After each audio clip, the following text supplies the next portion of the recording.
बिस्मिल्लाहिर्रहमानिर्रहीम, अस्सलाम वालेकुम नाजरीन एंड वेलकम टू सुनो पाकिस्तान। मैं हूं जन्नत जमशेद और मेरे साथ हैं उज़ैर मलिक। जी हाँ नाजरीन, उम्मीद है आप सब लोग बिल्कुल ठीक ठाक होंगे, खैरियत से होंगे। जुमे का बाबरकत दिन आप सबको बहुत बहुत मुबारक हो। मुल्की और बैनुल अक़वामी अहम खबरों और तज्ज़ियों के साथ एक और शो लेकर हम आपकी खिदमत पे हाजिर हैं।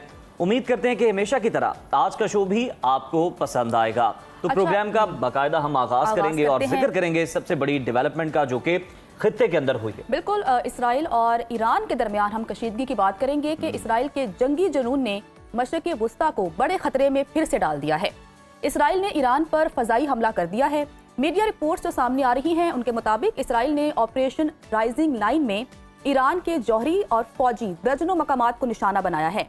इन हमलों में पासदारान इनकलाब के सरबराह हुसैन सलामी और जौहरी साइंसदान समेत कई अफराद शहीद हो गए हैं। इसराइली वज़ीर दिफा ने ऐलान किया है कि इसराइल ने ईरान पर पेशगी हमला किया है। ईरान के जौहरी और फौजी अहदाफ को निशाना बनाया गया है। ईरान के पास चंद दिनों में 15 जौहरी बम बनाने के लिए काफ़ी मवाद मौजूद है। इसराइल यकीनी बना रहा है कि ईरान के पास जौहरी हथियार ना हो। इसराइल हमले के बाद मुल्क का फ़िज़ाई दिफाई निज़ाम जो है वो मुकम्मल तौर पर अलर्ट हो चुका है। तेहरान के इमाम खुमैनी हवाई अड्डे पर तमाम परवाज़ें मअतल कर दी हैं। ईरान ने अपनी फ़िज़ाई हदूद ताहुक्म सानी बंद कर दी है। ईरानी टीवी के मुताबिक इसराइल की जानिब से ईरान के मुतादिद शहरों पर हमले किए गए हैं। तेहरान के रिहायशी इलाके पर इसराइली हमले में मुतादिद अफराद जाँ बहक हुए। जाँ बहक होने वालों में बच्चे भी शामिल हैं। ईरान ने इसराइल को भरपूर जवाब देने की तैयारी कर ली है। सरबराह ईरानी अफवाज के तर्जुमान ने दो टोक अल्फाज में पैगाम दिया कि इसराइल को उसकी भारी कीमत चुकाना पड़ेगी। ईरानी सदर मसूद पेज़ेश्कियान ने कहा कि वो ना किसी दबाव के आगे झुकेंगे और ना ही एटमी तहकीकात को बंद करेंगे। अच्छा, अगर हम अमेरिका की बात करें तो अमेरिका ने ईरान इसराइली हमलों से ला ताल्लुकी का जो है वो इजहार किया है और अमेरिका के इन हमलों में कोई किरदार नहीं है, ऐसा कहना है अमेरिकी वजीर खारजा का। और उनका कहना है कि इसराइल ने जो कुछ भी किया है ये इसराइल की यकतरफा कार्रवाई है। हमारी अव्वलीन तरजीह खित्ते में अमेरिकी अफवाज की हिफाजत है। इसराइल ने हमें बताया था कि यह कार्रवाई उनके दिफा के लिए ज़रूरी है। सदर ट्रंप और उनकी इंतजामिया ने अपनी अफवाज को महफूज रखने के लिए ज़रूरी इकदाम किए हैं और वो खित्ते में अपने शराकतदारों से राब्ते में हैं। अच्छा, उन्होंने वाज़ेह किया है कि ईरान को अमरीकी मफादात या फौजियों को निशाना नहीं बनाना चाहिए। इसी तमाम तर सूरत हाल पर बात कर लेते हैं। हमें ज्वाइन किया है इस वक्त wing commander retired Naseem Ahmed साहब ने। बहुत शुक्रिया सैयद नसीम अहमद साहब आपके वक्त का। ये फरमाइएगा कि इसराइल ने ईरान के खिलाफ जंग छेड़ दी है। आपकी मशरिक़ वस्ता की सूरत हाल पर बड़ी गहरी नज़र भी, आप इन तमाम मामलात को एनालाइज भी कर रहे हैं, देख भी रहे हैं। इस वक्त सूरत हाल है क्या और इसराइली हमलों में ईरान का कितना जानी और माली नुकसान हुआ है? वालेकुम अस्सलाम। देखिए, मिडिल ईस्ट में ये जो हमला था ये बहुत एक्सपेक्टेड था और ट्रंप साहब ने कहा है कि इसमें हमारी कोई इन्वॉल्वमेंट नहीं है। हो सकता है सही हो, लेकिन इजराइल ने इस हमले की इत्तला पहले से दे दी थी अमेरिका को। और ये इजराइल की जो एक साइकोलॉजी है 1967 से, देखें इजराइल वो रियासत है जो कि ब्रिटिश राज ने साजिश की बुनियाद पे मुस्लिम वर्ल्ड या मिडिल ईस्ट या अरब वर्ल्ड के दरमियान रख दी थी। और 1948 से आज तक इजराइल की ताकत बढ़ती गई और गुज़िश्ता 2 साल में आपने देखा कि उसने वो तमाम ईरान की जो प्रोक्सीज थी, हज़बुल्लाह ले लें, हुतीज ले लें, सीरिया ले लें, इराक ले लें, जहाँ जहाँ भी इनकी मलेशियाज और मुदाफ़ियत थी, क्योंकि ईरान ने बिल आखिर इजराइल को एक से अपने नरगे में ले लिया था। छोटी छोटी मलेशियाज थी लेकिन वो इजराइल के लिए नाक में दम किया हुआ था। इजराइल को ये मौका मिला हमास के हमले के बाद, उसने इन तमाम प्रोक्सीज को ख़त्म किया और बिल आखिर चूंकि उसका खौफ है, नेतन्याहू का बयान है कि हमारी सर्वाइवल का सवाल है। ये देखें कि OIC बनी थी 1967 की वॉर के बाद, जब इजराइल ने 6 अरब मुल्कों को 6 दिन में शिकस्त फाश दी थी। जब से अब तक इजराइल का खतरा मिडिल ईस्ट में है और इसके थ्रू मिडिल ईस्ट के पूरे ऑयल और पूरी सियासत और तमाम मिडिल ईस्ट के मुल्कों में आप देखें अक्सर मुकामात पर USA की अफवाज मौजूद हैं फिजिकली। और ये हमला जो है ये इस बात का एक सबूत है कि देखें इस्लामिक उम्मा अभी तक मुत्तहिद नहीं हो सकी, और मुत्तहिद हो भी जाए तो जैसे अल्लामा इकबाल ने कहा है कि है ज़ईफ़ी की सज़ा, मर्ग मफ़ाजात। जुर्म ज़ईफ़ी की सजा। हमारे पास कोई इस वक़्त ऐसी क़ुव्वत नहीं है जो अपना दिफ़ा कर सके। जी। तो ईरान पर हमला किया है इज़राइल ने, लेकिन लेकिन ईरान सर के पास ईरान एक ने अच्छा मदाफ़ती सर, अगर क़ुव्वत ईरान है की बात और करें वो तो है ईरान की उसका जानिब तो अज़्म, ऐलान जो है वो उसका सामने इरादा। आया है कि वो भरपूर इजराइल को जवाब देंगे। हमें हैदर हयात खान साहब ने भी ज्वाइन किया है, उन्हें भी हम वेलकम कहते हैं सुनो पाकिस्तान में। हैदर हयात खान साहब की तरफ चलते हैं और आपकी उनकी राय, आवाज़ उनका तबसरा हम ले लेते हैं। हैदर साहब, आपको आवाज़ आ रही है? हमारा कनेक्शन कुछ वीक है, है कट हाँ, रहा कुछ है। टेक्निकल प्रॉब्लम है। हैदर हयात खान साहब, आपको मेरी आवाज़ आ रही है?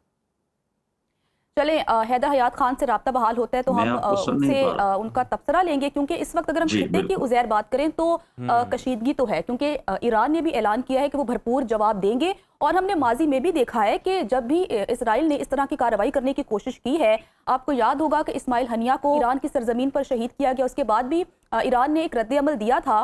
लेकिन चूंकि इसराइल के पास आयरन डोम है और हमने देखा कि जब भी मिसाइल फायर किए जाते हैं तो एक मजबूत दिफाई निज़ाम उनके पास मौजूद है। लेकिन इस दफ़ा जो इसराइल ने हमला किया है वो बहुत बड़ा हमला है, बहुत अहम साइंसदान फौजी जो है वो शहीद हुए हैं इससे इसमें। पहले भी हमने देखा कि इंटेलिजेंस बुनियादों पर इसराइल जो है वो ईरान के जो एटमी साइंसदान हैं बड़े, उनको निशाना बना चुका है और इस तरह की कार्रवाइयां कर चुका है। लेकिन इस बार जो है ये बड़ी खुली कार्रवाई की गई है, बहुत बड़ी कार्रवाई की गई है इसराइल की जानिब से, और इसका जवाब भी बहुत बड़ा एक्सपेक्ट किया जा रहा है ईरान की जानिब से, क्योंकि ईरान की हम देख रहे हैं जो कि नजरियाती क़यादत है, जो कि सियासी क़यादत है, उनकी जानिब से जो बयानात सामने आ रहे हैं वो तमाम तर सूरत हाल को वाज़ेह करते हैं। और इंडिकेशंस भी यही मिल रही हैं कि ईरान बहुत जल्द जो है वो कोई जवाबी हमला करेगा, क्योंकि इस वक्त अगर देखा जाए तो ईरान ने अपनी फ़ज़ाई हदूद को बंद कर दिया है। तेहरान की जानिब से पहले ही ऐलान कर दिया गया था कि हम अपनी फ़ज़ाई हदूद को किसी भी किस्म की एयर ट्रैफिक के लिए जो है वो बंद कर रहे हैं। और अच्छा, साथ ही ईरान के साथ साथ इराक ने भी अपनी फ़ज़ाई हुदूद को बंद कर दिया। इसका मतलब है कि पूरे खित्ते में इस वक्त कशीदगी है। और अगर हम अमेरिका की बात करें, क्योंकि हम सब जानते हैं कि अमेरिका और ईरान के जो है मुज़ाकरात चल रहे थे इन्हीं जौहरी हथियारों को लेकर, लेकिन अभी तक उस पर कोई खातिर खा जो है वो कोई भी डेवलपमेंट नहीं हुई थी। लेकिन इस तरह से इजराइल का हमला कर देना, और इसे हम हैरत की बात कहें कि अमेरिका ने तो ला ताल्लुकी का ऐलान किया है। लेकिन अब देखना यह कि ईरान कितना अमेरिका की स्टेटमेंट को मानता है, क्योंकि ईरान की जानिब से भी वाज़ेह कर दिया गया है कि अगर अमेरिका की किसी भी किस्म की इन्वॉल्वमेंट हुई इस मामले में तो फिर हम अमेरिका को भी जवाब देंगे। और दूसरी जानिब हमने ये भी देखना है कि अब ईरान जब जवाबी हमला करेगा तो इसराइल के पास, जिस तरह से जन्नत आप जिक्र कर रही थी, आयरन डोम के अलावा भी मिसाइल्स को रोकने के लिए उनके पास 4 लेयर जो है वो प्लान है अपने डिफेंस का, जिसमें आयरन डोम भी शामिल है, सर फहरिस्त है। तो अब देखना यह है कि ईरानी हुकाम जो है वो किस तरह से जवाब देते हैं कि ये जो 4 लेयर उनका प्लान है डिफेंस का, जो किसी भी किस्म के मिसाइल्स को रोकने के लिए, इनको डॉज करते हुए इसराइल के अंदर जो फौजी तंसीबात हैं, जहां पर भी ईरान जिन भी टारगेट्स को उसने लॉक कर रखा है उनको निशाना बनाता है, ये बड़ा इंपॉर्टेंट है। पूरी दुनिया की नजरें इस पर लगी हुई हैं और इसी में अमेरिकी सदर डोनाल्ड ट्रंप की जानिब से भी काबीना अरकान को जो है वो बुला लिया गया, इजलास बुला लिया गया। इस तमाम तर मामले पर गौर व फिक्र किया जाएगा, इस मामले को एनालाइज किया जाएगा और साथ ही साथ इसमें जो अपना किरदार है अमेरिका वो अदा करने की कोशिश करेगा।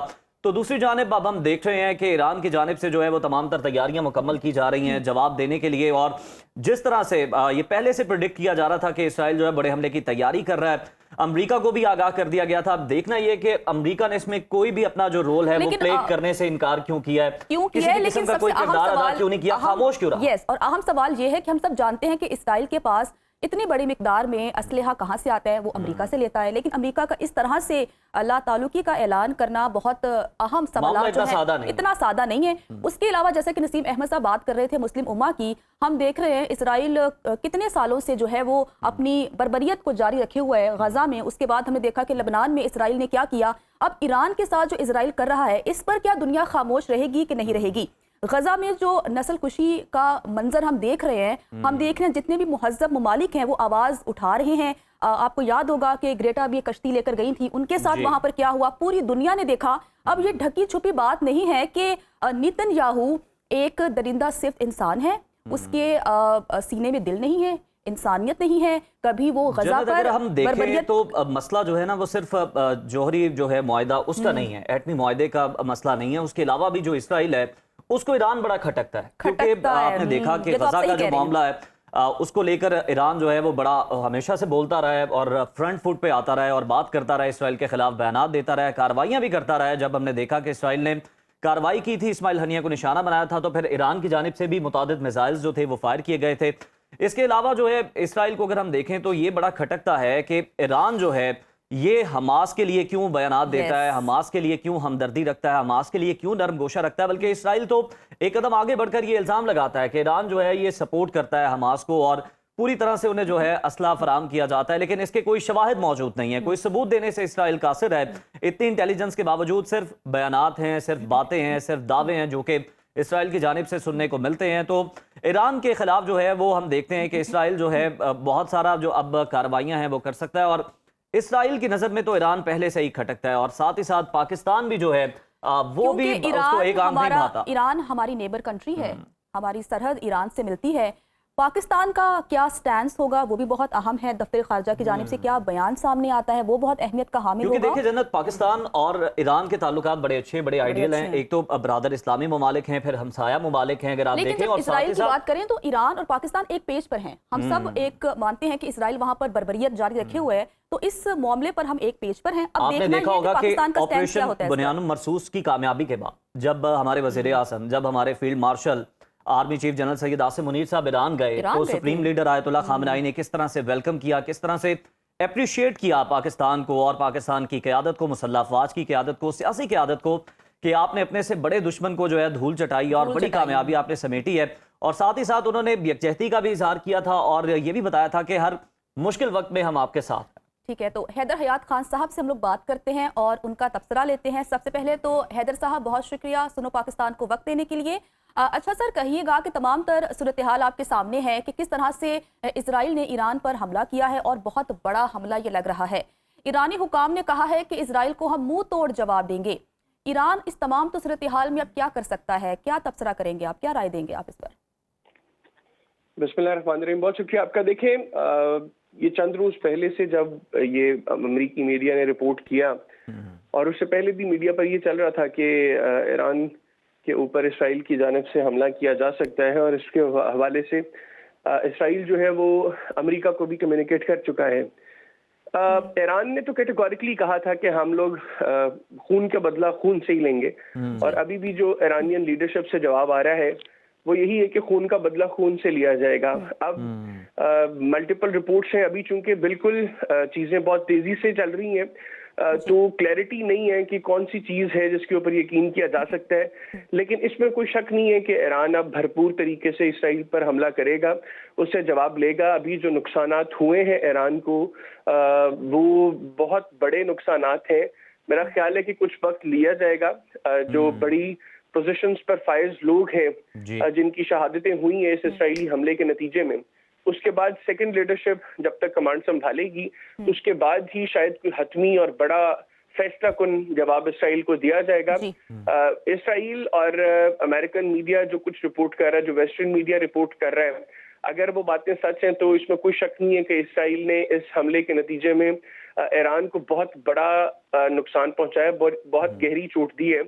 लेकिन जो अप्रोच हम ईरान में देखते हैं, माजी में भी जो हमने देखी और अभी भी जो अप्रोच है, जो वहाँ पे जनरल पब्लिक की अप्रोच है, जो वहाँ पे पॉलिटिकल लीडरशिप की अप्रोच है, या जो वहाँ पर मिलिट्री लीडरशिप की अप्रोच है, स्पेसिफिकली अमेरिका और इसराइल को लेकर, उसके बाद इसमें तो कोई शक नहीं है कि अब ये खत्ता एक बहुत बड़ी जंग की तरफ जाएगा और एक बड़ा आप समझे कि भरपूर किस्म का जवाब ईरान की तरफ से लाजमी जाएगा। क्योंकि जो ईरानी लीडरशिप है उससे ईरान की आवाम की जो तवक्कुआत हैं, अगर ईरानी लीडरशिप कोई बड़ा भरपूर जवाब नहीं देती इसराइल को, तो ईरानी अवाम जो है वो अपनी लीडरशिप को उस तरह बैक नहीं करेंगी। तो ईरानी अवाम इस वक्त चाहती है कि चाहे अब जो भी कॉस्ट पे करना पड़े, एक भरपूर जवाब इसराइल को जाना चाहिए। और मैं समझता हूँ कि अब आने वाले जो हफ्ते हैं वो इस हवाले से बड़े क्रूशल होंगे, बड़े अहम होंगे, क्योंकि अगर ईरान भरपूर रिस्पॉन्ड करता है, और जिस तरह हमने पहले भी देखा कि इस रीजन के अंदर जो अमेरिकी बेसिस थी उनको एवैक्यूएट करवाने की कोशिश की गई फौरी तौर पर। अभी जो इत्तलात यही है कि शायद जो पहला रिस्पॉन्स होगा ईरान की तरफ से वो मुमकिन तौर पर इस रीजन में मौजूद अमेरिकी बेसिस पर हो सकता है। उसके बाद फिर यकीनी तौर पर ये जंग मजीद खतरनाक सूरत हाल इख्तियार कर जाएगी अगर ईरान की तरफ से इस तरह का जवाब दिया जाता है। और दूसरा जो ईरानी कैपेबिलिटी है उसको भी किसी को डाउट नहीं करना चाहिए, क्योंकि ईरान ने जितना कुछ अपना एक्सपोज किया है इत्तलात तो यही है कि उससे बहुत कुछ ईरान के पास ज्यादा मौजूद है।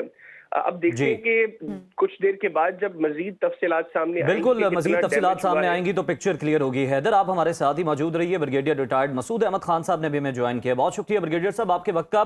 सर, हम देख रहे हैं कि अमेरिका जो है वो इसराइल के इस हमले से लाताल्लुकी का इजहार कर रहा है। क्या आप समझते हैं कि अमेरिका की हिमायत के बगैर इसराइल ईरान पर इतना बड़ा हमला करने की जुर्रत कर सकता है?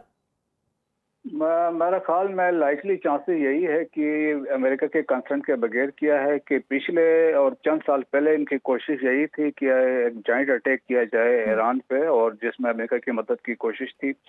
लेकिन अमेरिका ने उस वक्त भी बात नहीं मानी। बाइडेन एडमिनिस्ट्रेशन के दौरान भी उन्होंने कोशिश की थी, उस वक्त भी उन्होंने रिफ्यूज कर दिया था। तो इस दफा भी American they were not willing to be part of कोई किसी अटैक में। लेकिन इस वक्त चंद साल पहले तक इजराइल के पास वो कैपेबिलिटी नहीं थी जो जिस तरीके से वो स्ट्राइक्स कर सकते थे। वो कैपेबिलिटी उन्होंने हासिल कर ली। उन्होंने रिहर्सल्स की थी अटैक्स के लिए मेडिटेरियन सी के ऊपर और नेगेव डेजर्ट में भी की थी। तो उन्होंने ये कैपेबिलिटी अचीव कर ली थी। और इसके बाद देखे कि उनकी जो इंटेलिजेंस है, और आपने देखा हो कि पास्ट में जिस तरह ईरानियन साइंटिस्ट की असैसिनेशन हुई, ईरान के अंदर हुई, फिर इस्माइल हानिया की असैसिनेशन हमने देखी है, और फिर बाकी जो जिस तरीके से इनका जो नेटवर्क था बड़ा स्ट्रांग था। और अभी भी ये बताया जा रहा है कि जब ये स्ट्राइक्स हुए तो विद इन ईरान के अंदर से भी लोगों ने अटैक में हिस्सा लिया है, तो उनके एजेंट्स तो वहां पे भी मौजूद थे। तो देयरफॉर देखें कि जो इसके कॉन्सिक्वेंसेस जिस तरीके से हुए हैं, देखें तमाम न्यूक्लियर साइट्स पे अटैक हुए, नेतन्स का जो है फिरदो है जो है वहां पे स्ट्राइक्स कर दिए हैं। और इसके साथ साथ सेकंड इम्पॉर्टेंट चीज है कि बैलिस्टिक मिसाइल साइट्स को भी टारगेट किया गया है, और इम्पोर्टेंट पर्सनालिटीज है, मिलिट्री लीडरशिप है, और इसके अलावा साइंटिस्ट है, उनको भी निशाना बनाया गया है। तो इसके जो बड़े सीरियस इम्प्लीकेशंस हैं खिते के लिए, ईरान के लिए बड़ा सीरियस सेटबैक है। तो सो यकीनन उनकी तरफ से एक जवाब आएगा, और according to my assessment it will be massive होगा और लीथल किस्म का होगा। और जिस तरीके से उन्होंने स्ट्राइक्स किए हैं, सिमिलर अटैक्स ईरान की तरफ से भी आएंगे। अब सवाल यहाँ ये बनता है कि उन्होंने 2 दिन पहले अनाउंस किया था कि अमेरिकन बेसिस पे स्ट्राइक करेंगे, लेकिन अमेरिका ने तो अभी एक चीज क्लियर किया है कि we are not part of it. लेकिन अभी ट्रम्प की बात चल रही है कि किसी तरीके से उनके कोई स्टेटमेंट आई है सपोर्टिंग इजराइल, तो वो है। लेकिन नेशनल सिक्योरिटी काउंसिल का अभी इजलास हो रहा, तो उसके बाद जो स्टेटमेंट आएगी उसमें चीजें क्लियर होगी। देखिए अल्टीमेटली अगर इसमें अमेरिका को दरमियान में आता है तो इट विल देन खिते में एक वाइडर कन्फ्लिक्ट होगा, और जिससे ये होगा कि देखें कि दूसरे ममालिक में इसमें ड्रैग होंगे, और फिर इसमें ये होगा आलमी मायशत पे बड़े सीरियस इम्प्लीकेशंस होंगी, क्योंकि दुनिया का 40% ऑयल यहाँ से गुजरता है, जिसमें ईरान का भी ऑयल है, कुवैत का ईरान ऑयल है, यूएई का है। तो वो फैक्टर है तो specially countries like south Korea है, इंडिया है, चाइना है, जापान है, उनका ऑयल यहाँ से गुजरता है डेली बेसिस पे 17 मिलियन बैरल ऑयल यहाँ से गुजरता है। अमेरिका इन्वॉल्व होता है तो ये बहुत बड़ी जंग हो सकती है। अच्छा हैदर हयात साहब, मैं आपकी तरफ आऊंगी। जैसा कि अमेरिका के और ईरान के जौहरी मुज़ाकरात चल रहे थे, क्या इजराइल इन मुज़ाकरात से खुश नहीं था? क्या इजराइल नहीं चाहता था कि अमेरिका और ईरान के मुज़ाकरात हों? और अब क्योंकि इजराइल ने तो फ़ज़ाई हमला कर दिया है, और अब क्या ये मुज़ाकरात भी असरअंदाज हो सकते हैं? हैदर साहब, आपको आवाज़ आ रही है? जी जी, आप मुझे सुन पा रहे हैं? मैं ऑडिबल हूं? जी जी। हाँ जी, देखिए मुज़ाकरात जो अमेरिका और ईरान के दरमियान जारी थे, उस हवाले से तो अमेरिकन प्रेसिडेंट पहले ही कह चुके थे कि वो पुरएतमाद नहीं है कि इनका कोई नतीजा निकलेगा। लेकिन इसमें भी कोई शक नहीं है कि इसराइल हमेशा से ये कहता था कि ईरान को अगर आपने इस चीज से दूर रखना है कि वो किसी किस्म के न्यूक्लियर हथियार की तरफ जाए, उसकी आसूदगी की तरफ, यूरेनियम की जाए, तो उसके लिए आपको फौजी हिकमत अमली का इस्तेमाल करना पड़ेगा। आप जो है वो डिप्लोमेटिकली या थ्रू मुज़ाकरात आप इसका कोई नतीजा नहीं हासिल कर सकते। ये नेतन्याहू तो बार बार कह चुका है। अभी रिसेंटली जो नेतन्याहू और डोनाल्ड ट्रंप के दरमियान एक फोन कॉल हुई थी जो गालिबन कुछ 40 मिनट पर मुहित थी, उसके बाद जो अमेरिकन मीडिया ने रिपोर्ट किया उसमें ये बताया गया कि नेतन्याहू ने उसमें भी डोनाल्ड ट्रंप को इस चीज पर कन्विंस करने की कोशिश की कि अगर आप ये समझते हैं कि ईरान के साथ जो आपके मुज़ाकरात थे, इन मुज़ाकरात के नतीजे में ईरान किसी तरह पीछे हटेगा तो ये मुमकिन नहीं है, हमें इसके ऊपर फौजी कार्रवाई करना पड़ेगी। लेकिन डोनाल्ड ट्रंप के हवाले से ये कहा जाता है कि उन्होंने उस पर भी ईरान को, इसराइल को रोका था इस चीज से, लेकिन इसराइल जो है वो इस चीज के ऊपर कन्विंस्ड था कि इस हवाले से ईरान के ऊपर फौजी कार्रवाई की जरूरत है। और अभी जो चंद रोज कबल उन्होंने कैटेगोरिकली कन्वे भी कर दिया अमेरिकन लीडरशिप को कि अब हम किसी भी वक्त अटैक कर सकते हैं। और ये बिल्कुल ये कन्वे कर दिया गया था और फिर ये हमने देखा कि मीडिया की जीनत भी बनी है। खबरें हैदर हमारे साथ ही रहिएगा। मसूद अहमद खान साहब, मैं आपकी जानिब एक बार फिर से आना चाहूंगा। सर, अब ये बता दीजिएगा कि आयरन डोम के अलावा और भी बहुत सारा जो है हम देखते हैं कि अपने दिफा के लिए निज़ाम मौजूद है इसराइल के पास।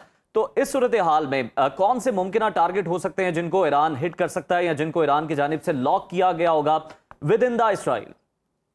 देखें तो उनके एयर बेसिस पे जाएंगे और जो इनके मिसाइल साइट्स हैं उनके लोकेशन ऑलरेडी ईरान के पास भी इंटेलिजेंस होगी। जिस तरीके से अभी ईरानियन इंटेलिजेंस ने रिसेंटली उनकी जो डेटा उनको मिला था न्यूक्लियर, तो वो इनकी भी पावरफुल वो है इंटेलिजेंस होगी, तो वो एक वहाँ पे स्ट्राइक कर सकते हैं। और second they will also go for the personality, जिस तरीके से ईरान में के जो लीडरशिप पे स्ट्राइक्स हुई हैं तो वो भी इस पे वो उनको भी टारगेट कर सकते हैं। और जो सिविलियन पॉपुलेशन है जो टारगेट्स हुए हैं तो इसका टिट फॉर टेट किस्म की ये चीजें होंगी। और ईरानियन उसके पास भी सारी इंटेलिजेंस है, सारी लोकेशंस हैं, तो वो कोशिश करेंगे। और फिर देखें कि इजराइल में ये है कि इजराइल के ऑलरेडी वो खित्ते में जिस तरीके से वो अपने आप को समझते हैं कि खतरों में गिरे हुए हैं, तो देयरफॉर उनका एक जो शेल्टर सिस्टम है दैट इज स्ट्रॉन्गेस्ट। इनके तमाम पॉपुलेशन के लिए एक शेल्टर सिस्टम है अंडरग्राउंड, तो वो उसमें चले जाते हैं। लेकिन ये है कि देखें कि जिस तरह सो कॉल आयरन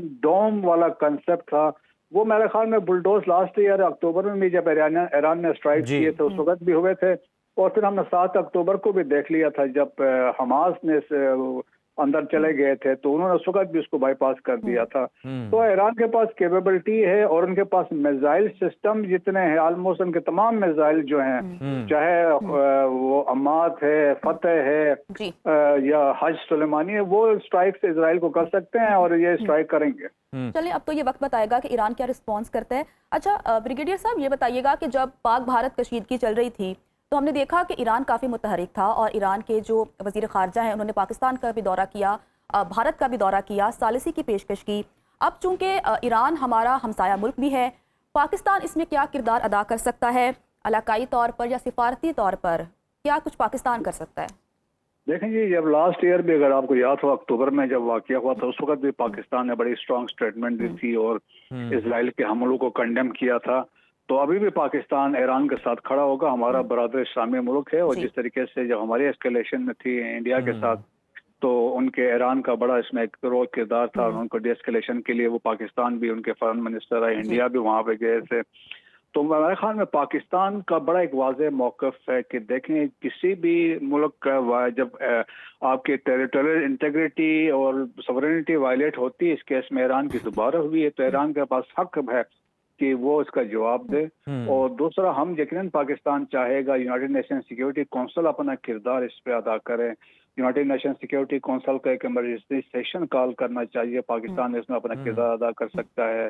OIC का सेशन बुलाना चाहिए, एक इमरजेंसी समिट इस पे होनी चाहिए, क्योंकि इसके मुज़मरात जो subsequently it will be on the entire region, तो उसको अवॉइड करने के लिए वो बहुत जरूरी है। सो पाकिस्तान का बहुत पॉजिटिव किरदार होगा और ईरान के साथ पाकिस्तान खड़ा होगा। अच्छा मसूद साहब, जरा इस पर भी कमेंट कर दीजिएगा कि आप क्या समझते हैं कि जो ईरान का जवाब है ये कोई बड़ा टारगेटेड होगा, कैलकुलेटेड होगा या फिर अनएक्सपेक्टेड भी हो सकता है और ये सिलसिला मजीद भी चल सकता है?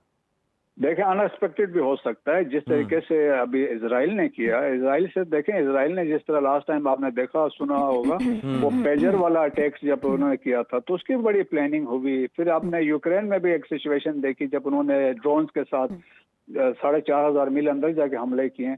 तो ये इस तरह किस्म के आप सरप्राइजेस अचीव कर सकते हैं, तो ईरान भी ऐसा कुछ कर सकता है। ईरान भी देखें, जब ईरान ने रिसेंटली क्लेम किया कि उन्होंने के थाउजेंड्स फाइल जो हैं ईरानियन इजरायली न्यूक्लियर इंस्टॉलेशंस की हमने हासिल की हैं, तो वो भी ईरान के बड़ी अचीवमेंट्स है। ईरान के पास भी कैपेबिलिटीज हैं, तो ईरान इसमें भी ये कर सकता है। जो पॉसिबिलिटीज भी कैन नॉट रूल आउट कि सर, इसमें ईरान के साथ कौन कौन से ममालिक खड़े हैं? क्योंकि हम देखते हैं कि अगर हम इसराइल की बात करें तो अमेरिका का साथ हासिल है, इसलिए तो इसराइल का जहां दिल करता है वहां पर बर्बरियत अपनी शुरू कर देता है। ईरान की बात करें और इस खित्ते की बात करें, इस खित्ते में रशिया और चाइना बहुत बड़ी जो हैं पावर्स हैं, वो किस तरह जानिब खड़ी आपको नजर आती हैं? देखिए, ये चाइना और रशिया तो ऑलरेडी ईरान के साथ खड़े हैं। अब जैसे कल रेजोल्यूशन हुई तो उसमें उन्होंने ईरान के सपोर्ट में वोट किया था, चाइना और अमली रशिया तौर पे ने। वो ईरान के साथ खड़े हैं अगर हम बयानात से हटकर बात करें तो? जी हाँ, लेकिन देखें कि ये असल में पॉलिटिकली इनका बड़ा इन्फ्लुएंस है, तो वो अपना ये वो जरूर इसको यूज करेंगे। क्योंकि देखें, अमेरिका भी समझता है दो ममालिक ऐसे हैं जो अभी डिक्टेट करवा सकते हैं आलमी अमन को, वो चाइना और रशिया है। तो वो यकीनन उनको ऑन बोर्ड लेगा और एक तरफा कोई चीज हो नहीं सकती है। अमेरिका में ऑलरेडी प्रेसिडेंट ट्रम्प के लिए बड़े मसाइल हैं, प्रेशर है। अमेरिका के अंदर जो डेवलपमेंट्स हो रही है, जिस तरह हमने लॉस एंजलिस में देखा है जो वाकयात हुए हैं, तो इस तरह के बहुत सारे वाकयात हैं। और अरब ममालिक भी आप देखेंगे कि वो इस तमाम हमलों को कंडेम करेंगे, वो ईरान के साथ खड़े होंगे। बिल्कुल, मजम्मतें तो सामने आएंगी। अच्छा ब्रिगेडियर साहब साथ रहिएगा, हैदर की तरफ मैं चलती हूँ और उनसे भी इस बारे में तबसरा ले लेती हूँ। हैदर, कहिएगा कि जब हम ईरान की बात करते हैं तो ईरान के पीछे कौन सा मुल्क खड़ा है? अगर हम ईरान के प्रॉक्सिस की बात करें तो हिजबुल्लाह, हमास को काफ़ी जो है नाकामियों का सामना करना पड़ा इस साल भी, गुज़श्ता साल भी। तो सबको लग रहा था कि ईरान अब कमज़ोर हो रहा है। चूँकि इस खित्ते की बात करें तो चीन और रशिया सुपर पावर्स हैं। बयानात से तो वो ईरान के साथ खड़े हैं, लेकिन अमली तौर पर क्या वो ईरान के साथ खड़े हैं? किसी किस्म की मदद उन्हें फराहम कर सकते हैं?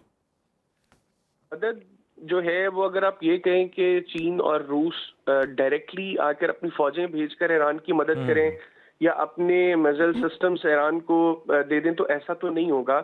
लेकिन डिप्लोमेटिकली वो जरूर कोशिश करेंगे कि हर वो काम करें जिससे वो ईरान को अपनी सपोर्ट का यकीन दिला सकें। दूसरी एक बड़ी अहम चीज ये है कि जिस वक्त इसराइल ने अमेरिकन मीडिया ने रिपोर्ट किया कि इसराइल तैयार है ईरान पर हमला करने के लिए और वो किसी भी वक्त ईरान पर हमला कर सकता है, तो इंटरनेशनल एटॉमिक एनर्जी एजेंसी जो है उसके सरबराह की ये स्टेटमेंट थी कि अगर इसराइल ये करता है तो वो ईरान को जवाब दे रहा है कि वो दुनिया को बता सके कि ये वो वजह है जिसकी वजह से हम अपने न्यूक्लियर प्रोग्राम के ऊपर काम कर रहे हैं। तो अब मैं ये समझता हूँ कि वो जवाब मिल गया है और खित्ते में वो ममालिक जो ईरान को इससे दूर रखना चाहते थे, अब शायद उनके पास कोई कन्विंसिंग चीज नहीं होगी मुस्तकबिल में ईरान को रोकने के लिए, क्योंकि ईरान बता देगा कि ये देखें हमारे पास ये चीजें हैं, इनकी बिना पर अब हमारी जरूरत है, तो हम तो अब इसके ऊपर काम करेंगे। और वो पहले भी बहरहाल काम कर रहे थे।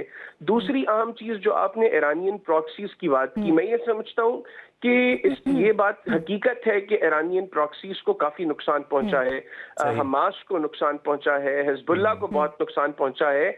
लेकिन इसमें भी कोई शक नहीं है कि हमास और हिजबुल्लाह ने इसराइल के जो आयरन डोम सिस्टम को और अदरवाइज इसराइल का जो डिफेंस सिस्टम्स हैं उनको जिस तरीके से एक्सपोज किया है, तो ये हमास का काम था, ये हिजबुल्लाह का काम था जिन्होंने इसको एक्सपोज किया है। अदरवाइज इसराइलीज भी भारतीयों की तरह वही समझते थे, झूठ पे झूठ बोलकर, कि शायद उनका डिफेंस सिस्टम इस कदर मजबूत है कि कोई इसको ब्रीच नहीं कर सकता।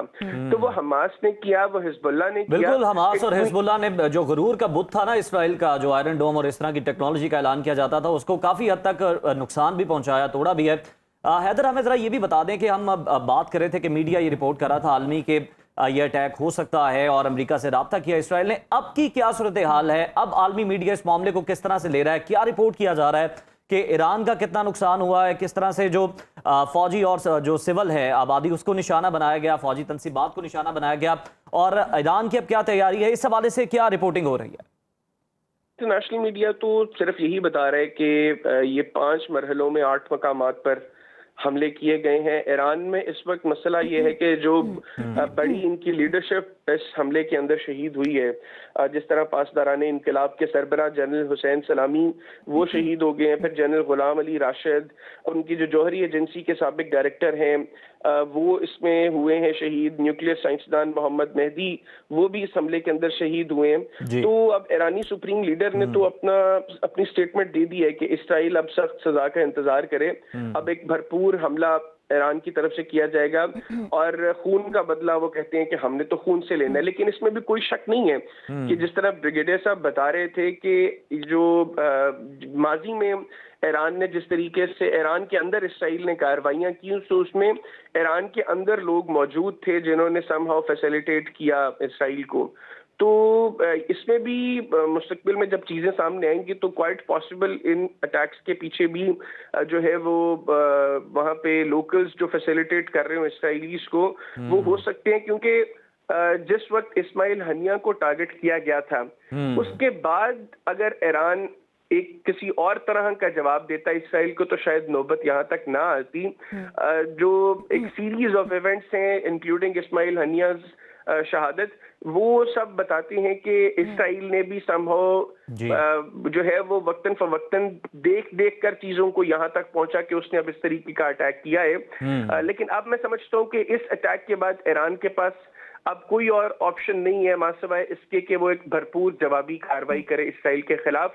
ब्रिगेडियर साहब ने जिस तरह बताया, ईरान ने अपनी जो उनके पास जो दिफाई सलाहियत है वो यकीनी तौर पर हमास और हिजबुल्लाह से बहुत ज्यादा है, और ईरान अब जो जवाब देगा वो बड़ा कैलकुलेटेड जवाब होगा और वो टारगेट करेंगे। बिल्कुल बड़े पैमाने पर जो है लार्ज स्केल पर ईरान जो है वो अब जवाब दे सकता है, क्योंकि अब जो बोल है वो ईरान के कोर्ट में है। हैदर हमारे साथ ही रहिएगा। ब्रिगेडियर साहब, जिस तरह से हम बात कर रहे हैं कि बहुत सारे जो इसराइली एजेंट्स हैं, इस पर हम देखते हैं कि बहुत सारी हकीकत पर मबनी मूवीज भी बन चुकी हैं कि किस तरह ईरान के अंदर वो एक्टिव हैं इसराइली एजेंट और वो कार्रवाइयां करते हैं। तो क्या आप समझते नहीं है कि इसराइल पर बड़े जवाबी हमले से पहले ईरान को अपने मुल्क के अंदर इसराइल के जितने भी एजेंट्स हैं इनके खिलाफ बड़े पैमाने पर कार्रवाइयां करने की जरूरत है, ताकि बाद में जब इसराइल को निशाना बनाया जाए तो उनके अपने मुल्क के अंदर किसी किस्म के मसाइल खड़े ना कर सकें ये एजेंट?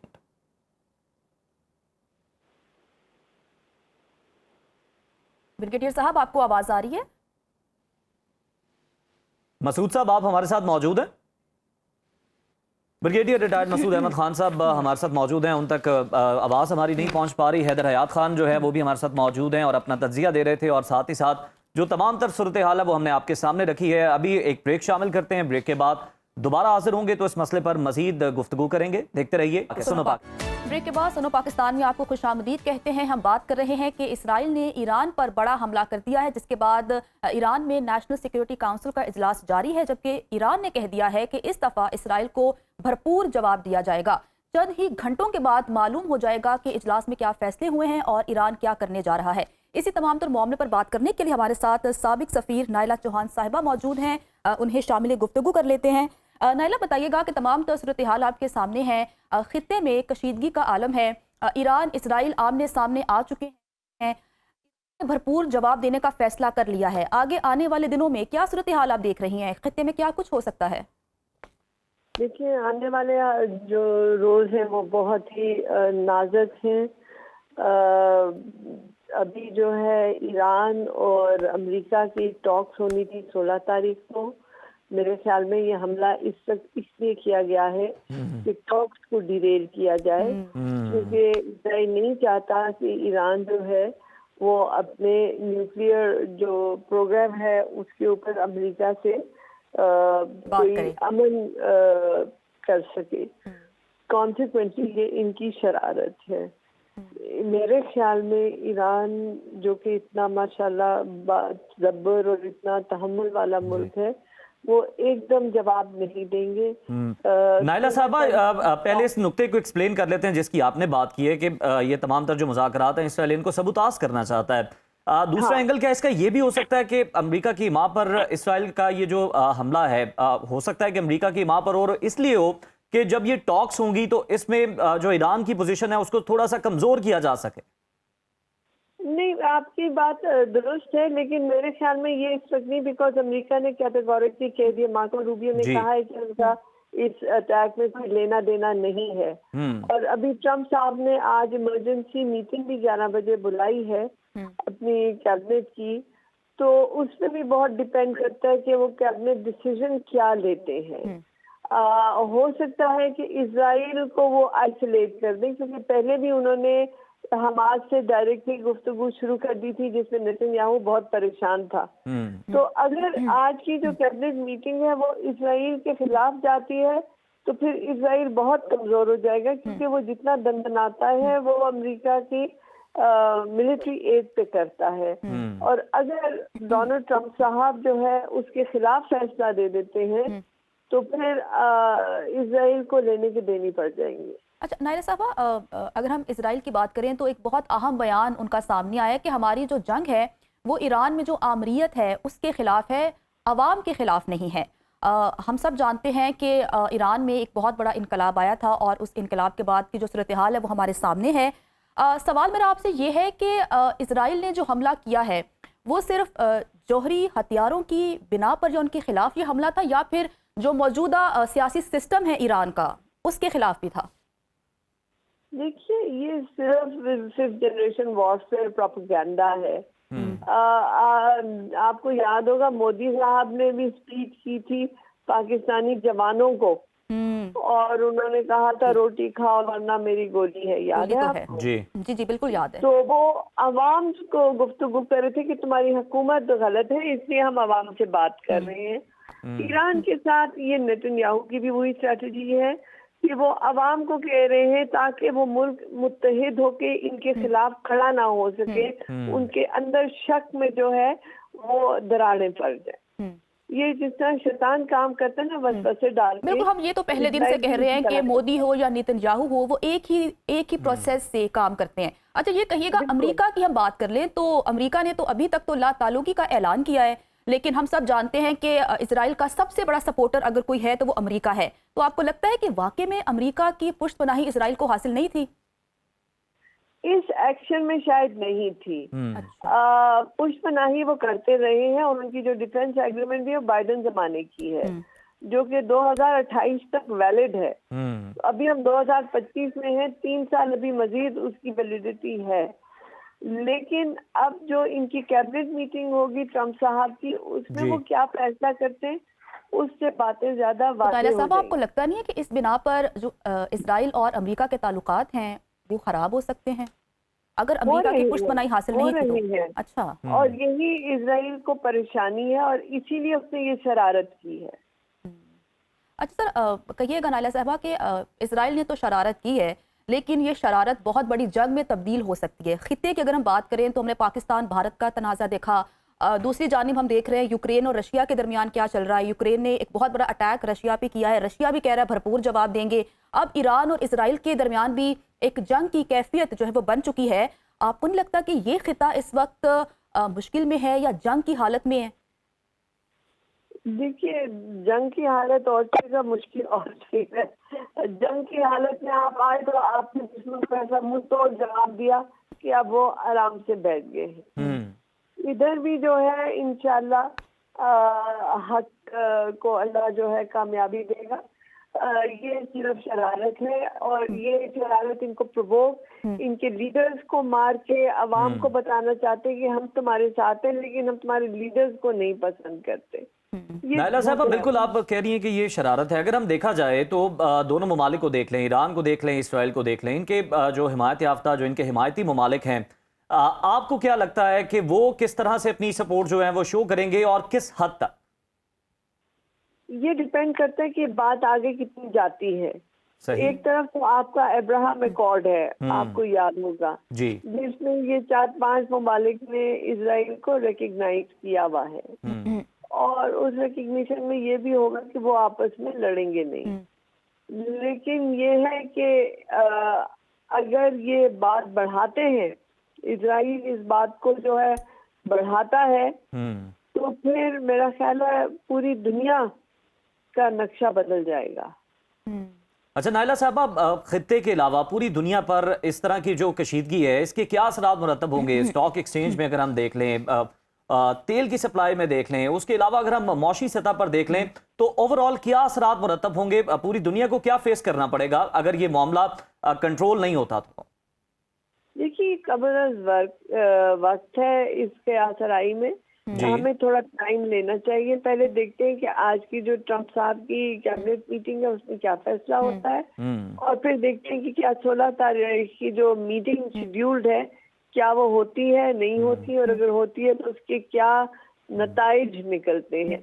उसके बाद कोई आप जो है ना इस पे नायला साहब, अगर जिस तरह से आप बड़ी दुरुस्त निशानदेही कर रही हैं कि ट्रंप साहब की जानिब से देखना है कि पूरी दुनिया ये नजरें लगाए बैठी है कि उनकी तरफ से क्या बयान आता है, अमेरिका की तरफ से क्या बयान आता है, व्हाइट हाउस क्या कहता है इस पर, लेकिन उससे पहले अगर ईरान कोई जवाब दे देता है तो आपको नहीं लगता कि सूरत हाल फिर बिगड़ जाएगी, किसी के कंट्रोल में नहीं रहेगी?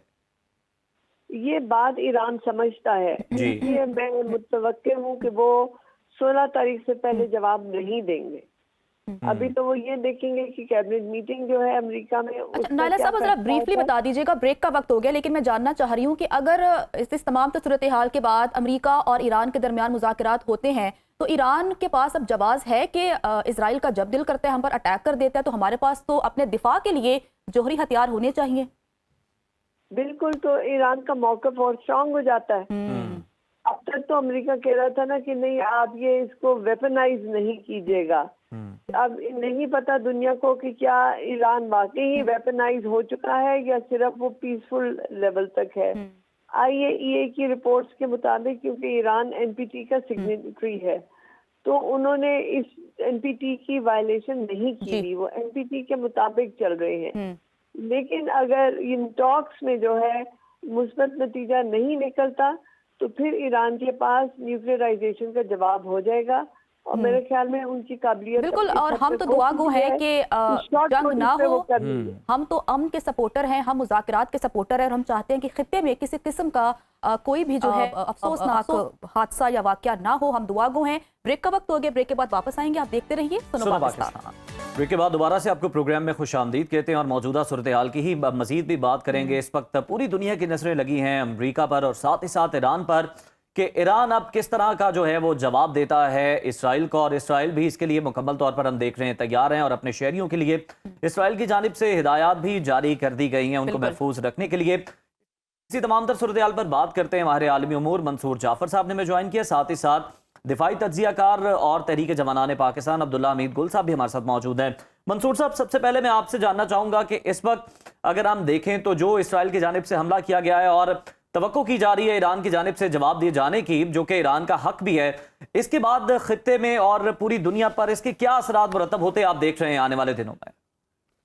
जी बहुत शुक्रिया जी। यकीनन इस वक्त बड़ी गंभीर सूरत हाल है जिसका बशर वस्ता को सामना है और बिलखुसूस ईरान एक ऐसे दोराहे पर ला खड़ा किया है इसराइल के हमले के बाद कि इस वक्त अगर वो इनका जवाब देता है उन टारगेट को हिट करके कि जो बशर वस्ता के अक्रॉस गल्फ रीजन बिखरे हुए हैं, उसमें अमेरिका की बेस मौजूद हैं, और उसके बाद बराह रास्त खुद अगर ईरान इसराइल हमला करता है तो एक दूसरी कैफियत है।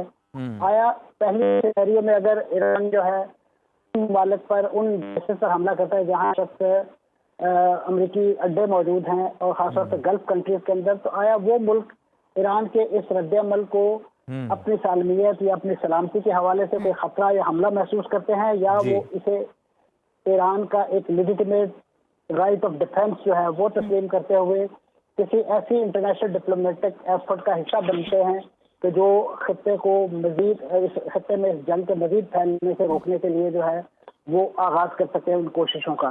तो अब देखना ये है कि ईरान कौन सा ऑप्शन जो है वो इस्तेमाल करता है। आपको इल्म में होगा कि माजी में भी ईरान ने अपने जितने भी इस नौयत की ग्रीवेंसेज हैं उनको रिस्पॉन्ड किया है, लेकिन with a due care and caution और खासतौर पे एक वेल थॉट आउट प्लान के बाद। साहब आप दुरुस्त फरमा रहे हैं कि ये नुक्ता आगाज हो सकता है। अब्दुल्ला हमीद गुल साहब, हम देख रहे हैं कि आपसे कमेंट लेना चाहूंगा कि ईरान की जानिब से जो 100 से ज्यादा ड्रोन हमले किए गए हैं उनमें से यही समझ रहे हैं कि ये नुक्ता आगाज है, सिर्फ जो इसराइली शहरी हैं उनके अंदर खौफ पैदा करने के लिए या इसराइल की जो जितना भी एयर डिफेंस सिस्टम है या आर्मी है उसको डॉज देने के लिए लगता है बाज़ाहिर ये किया गया है। आपको क्या लगता है कि आने वाले जो ईरान के जवाबी हमले होंगे कितने लीथल हो सकते हैं? रहमान रहीम, सबसे पहले तो ज़ाहिर है ताज़ियत है वो तमाम लोग जो शहीद हो गए हैं, बहुत बड़ा नुकसान हो गया है।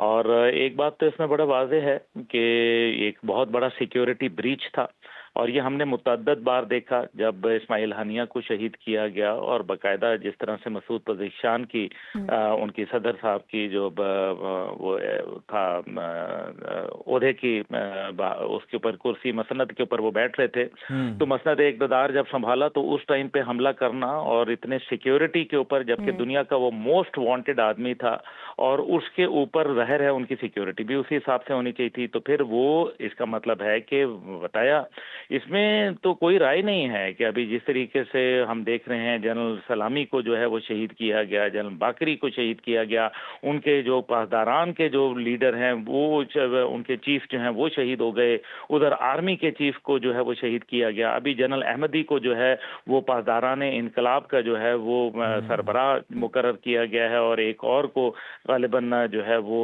अभी उन्होंने कायम मुकाम जो है वो फौज का सरबराह मुकर्रर किया गया है। ये एक बहुत बड़ा इंटेलिजेंस फेलियर है, इसमें कोई दूसरी राय नहीं है। इसका मतलब यह है कि जो इस्राएली मुसाद है वो बहुत अंदर तक सरैयत कर गई है ईरानी सिस्टम में। इससे पहले सदर इब्राहिम रईसी का जो हादसा हुआ था, मैं तो उस टाइम पे भी कहता था कि ये हादसा नहीं था, ये उनके ऊपर जो है हमला किया गया, और बाकायदा जो है वो अब तो ये साबित हो रहा है कि उनके ऊपर जो है वो एक हमले करके जो है एक सदर को शहीद किया गया था। ये बात अलहदा बात है कि ईरानी जो हाइपरसोनिक मिसाइल थे, पहले उन्होंने 336 फेंके, उसके बाद जो है वो 230 फेंके, उसमें हाइपरसोनिक जो शहाब मिसाइल थे वो भी थे, और उन्होंने जो इजरायली डिफेंस सिस्टम था जो कि बहुत उसके ऊपर उनको नाज था, एक डेविड स्लिंग सिस्टम और दूसरा जो है आयरन डोम, वो दोनों जो है बुरी तरीके से फेल हुए थे।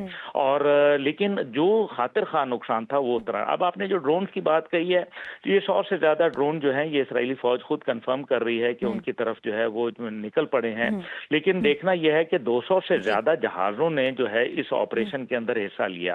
और क्या इसराइल को मालूम नहीं है कि अटैक आएगा?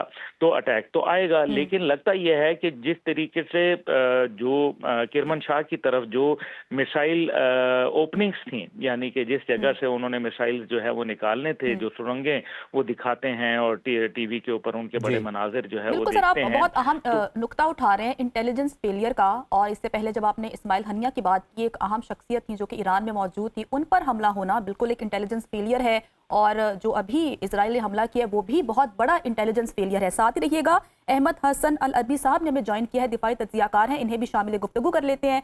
सर, सबसे पहले तो बहुत शुक्रिया सुनो पाकिस्तान को वक्त देने के लिए। सर, कहिएगा कि तमाम तर जो सूरत हाल है वो आपके सामने है। पहले इजराइल ने ईरान पर हमला किया, अब ईरान ने भी 100 ड्रोन से इजराइल पर हमला कर दिया है। क्या मंजरकशी करेंगे आप आने वाली सूरत हाल पर? मौजूद मेहमान है, उन्होंने बिल्कुल क्लियर आइडेंटिफाई किया इस वक्त जो सिचुएशन ऑन ग्राउंड है। ईरान के ऊपर हमला करना, बल्कि ईरान को नाहिलेट करना, इसराइल की फॉरेन पॉलिसी का कॉर्नरस्टोन है। 1984 से तो ऑफिशियली उन्होंने ऑडिट यूनियन प्लान के तहत इसको अपनी फॉरेन पॉलिसी का हिस्सा बनाया कि हमने ईरान को खत्म करना है, ग्रेटर इसराइल को अचीव करने के लिए। और मिडल ईस्ट के अंदर पिछले 2 से 3 साल से आप देख रहे हैं कि एग्जैक्टली जो उनका ऑडिट यूनियन का प्लान था और एग्जैक्टली जो उनका ग्रेटर इसराइल का एजेंडा था, उसको अचीव करने के लिए वो अपने इर्द गिर्द की रियासतों को, सीरिया में आपने देखा क्या हुआ है, इजिप्ट में आप जो बाकी भी जो उनकी बॉर्डरिंग लेबनान है, लीबिया, आप देख रहे हैं कि वो उसी एजेंडा के तहत चल रहे हैं। Iran on the other hand, Iran को सबसे पावरफुल थ्रेट परसीव करता है इसराइल, और ये जो नया वर्ल्ड ऑर्डर इस वक्त आप दुनिया में देख रहे हैं वो हार्ड पावर पे बिलीव करता है। ईरान जब इन्होंने 7 अक्टूबर के बाद जो इन्होंने गाजा के ऊपर हमला किया और फिर जो जेनोसाइड गाजा के अंदर मुसलमानों का किया, उस वक्त ही क्लियर हो चुका था, जो दुनिया में इंटरनेशनल रिलेशंस को समझते हैं, जो मिडल ईस्ट की पॉलिटिक्स को देखते हैं, उनको वाज़ेह हो गया था उस वक्त कि इन्होंने एक दफा गाजा को फ्लैट करना है, उसके बाद इन्होंने सीरिया के ऊपर अटैक करना है, और फिर इन्होंने इवेंचुअली ईरान की तरफ आना है। तो it was a writing on the wall कि ये होना था। लेकिन ईरान ने रिटेलिएट नहीं किया, हिजबुल्लाह को तैयार किया इसराइल के लिए, लेकिन हिजबुल्लाह ने उस वक्त इसराइल को रोकने में नाकाम रहे। और फिर आपने देखा कि जब उन्होंने गाजा को फ्लैट किया, फिर उन्होंने बगैर लड़े पूरी की पूरी हिजबुल्लाह को, वो याद होगा आपको 3000 जो पेजर बॉम्ब्स थे वो जब फटे तो पूरी उनकी लीडरशिप खत्म हो गई। फिर आपने देखा इस्माइल हानिया को ईरान के अंदर शहीद किया गया, ईरान चुप रहा। फिर आपने देखा ईरान के अंदर जो फॉरेन मिनिस्टर थे और जो प्रेसिडेंट थे उनके साथ क्या हुआ, फिर भी ईरान ने रिटेलिएट नहीं किया। सो अब ईरान के पास सिर्फ और सिर्फ एक ऑप्शन है, एक स्विफ्ट पावरफुल रिटेलिएशन करेंगे इसराइल के खिलाफ तो इसराइल को डिटर कर सकते हैं, रोक सकते हैं।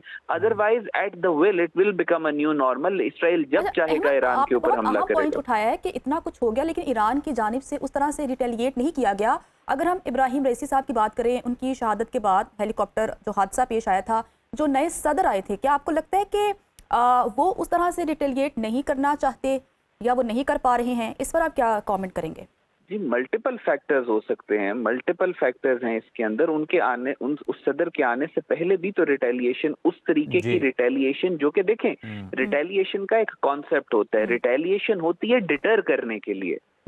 आपने दुश्मन को डिटर करना होता है। आपको पाकिस्तान और इंडिया वाले कॉन्फ्लिक्ट में पोस्ट पहलगाम आपने देखा वाज़े तौर पे कि पाकिस्तान ने रिटेलिएट किया इंडिया को डिटर करने के लिए, और आपने फिर देखा कि इंडिया भीख मांगना पूरी दुनिया के पास भागा कि आप पाकिस्तान को कि मैं सीज फायर करवाना चाहता हूं। तो रिटेलिएशन का एक मकसद होता है, ऑप्टिक्स नहीं होते, उसका एक मकसद होता है और वो डिटर करना होता है।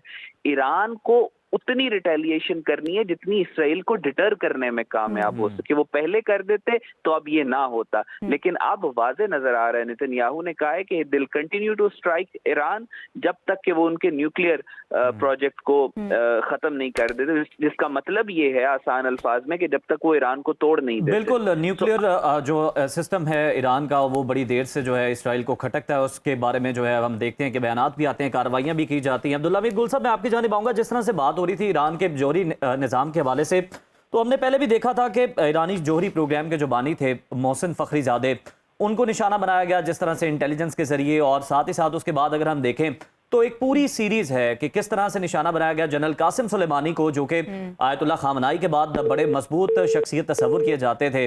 फिर इस्माइल हनिया को निशाना बनाया जाना, फिर इब्राहिम रईसी का हमने जो मामला है वो भी देखा, हेलीकॉप्टर किस तरह क्रैश हुआ।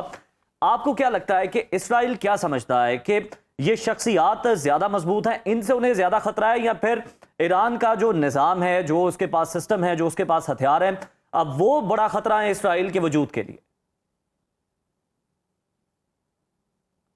अब्दुल्ला साहब, अहमद साहब, यही सवाल मैं आपके अहमद साहब से भी हम बात करेंगे, और अब्दुल्ला मीर गुल साहब भी हमारे साथ मौजूद हैं। और दूसरी जानिब अब ये देखा जा रहा है कि किस तरह से ईरान ने जो है वो 100 से ज़्यादा ड्रोन्स भेजे हैं, लेकिन सवाल यहाँ पर यह खड़ा होता है कि इसराइल के 200 से ज़्यादा जंगी तैयारों ने यह तमाम तर कार्रवाई जो है वो की है ईरान के अंदर, और निशाना बनाया है ईरान के जौहरी प्रोग्राम को, साथ ही साथ सिविल आबादी को भी निशाना बनाया गया है, मिलिट्री तंसीबात को भी निशाना बनाया गया है, और इसे ईरानी इंटेलिजेंस का फेलियर भी कहा जा रहा है। और उसके जवाब में 100 ड्रोन जो है वो भेज देना, क्या ये सिर्फ काफ़ी होगा, या ये सिर्फ ईरान की जानिब से इसराइल को डॉश देने की कोशिश की गई है, भटकाने की कोशिश की गई है? असल जवाब जो है वो इनके बाद दिया जाएगा, और इसका मकसद सिर्फ और सिर्फ जो इसराइल की आबादी है, जो इसराइल की आवाम है, उनको सिर्फ उनके अंदर पैनिक क्रिएट करना है, या फिर यही ईरान का जवाब है?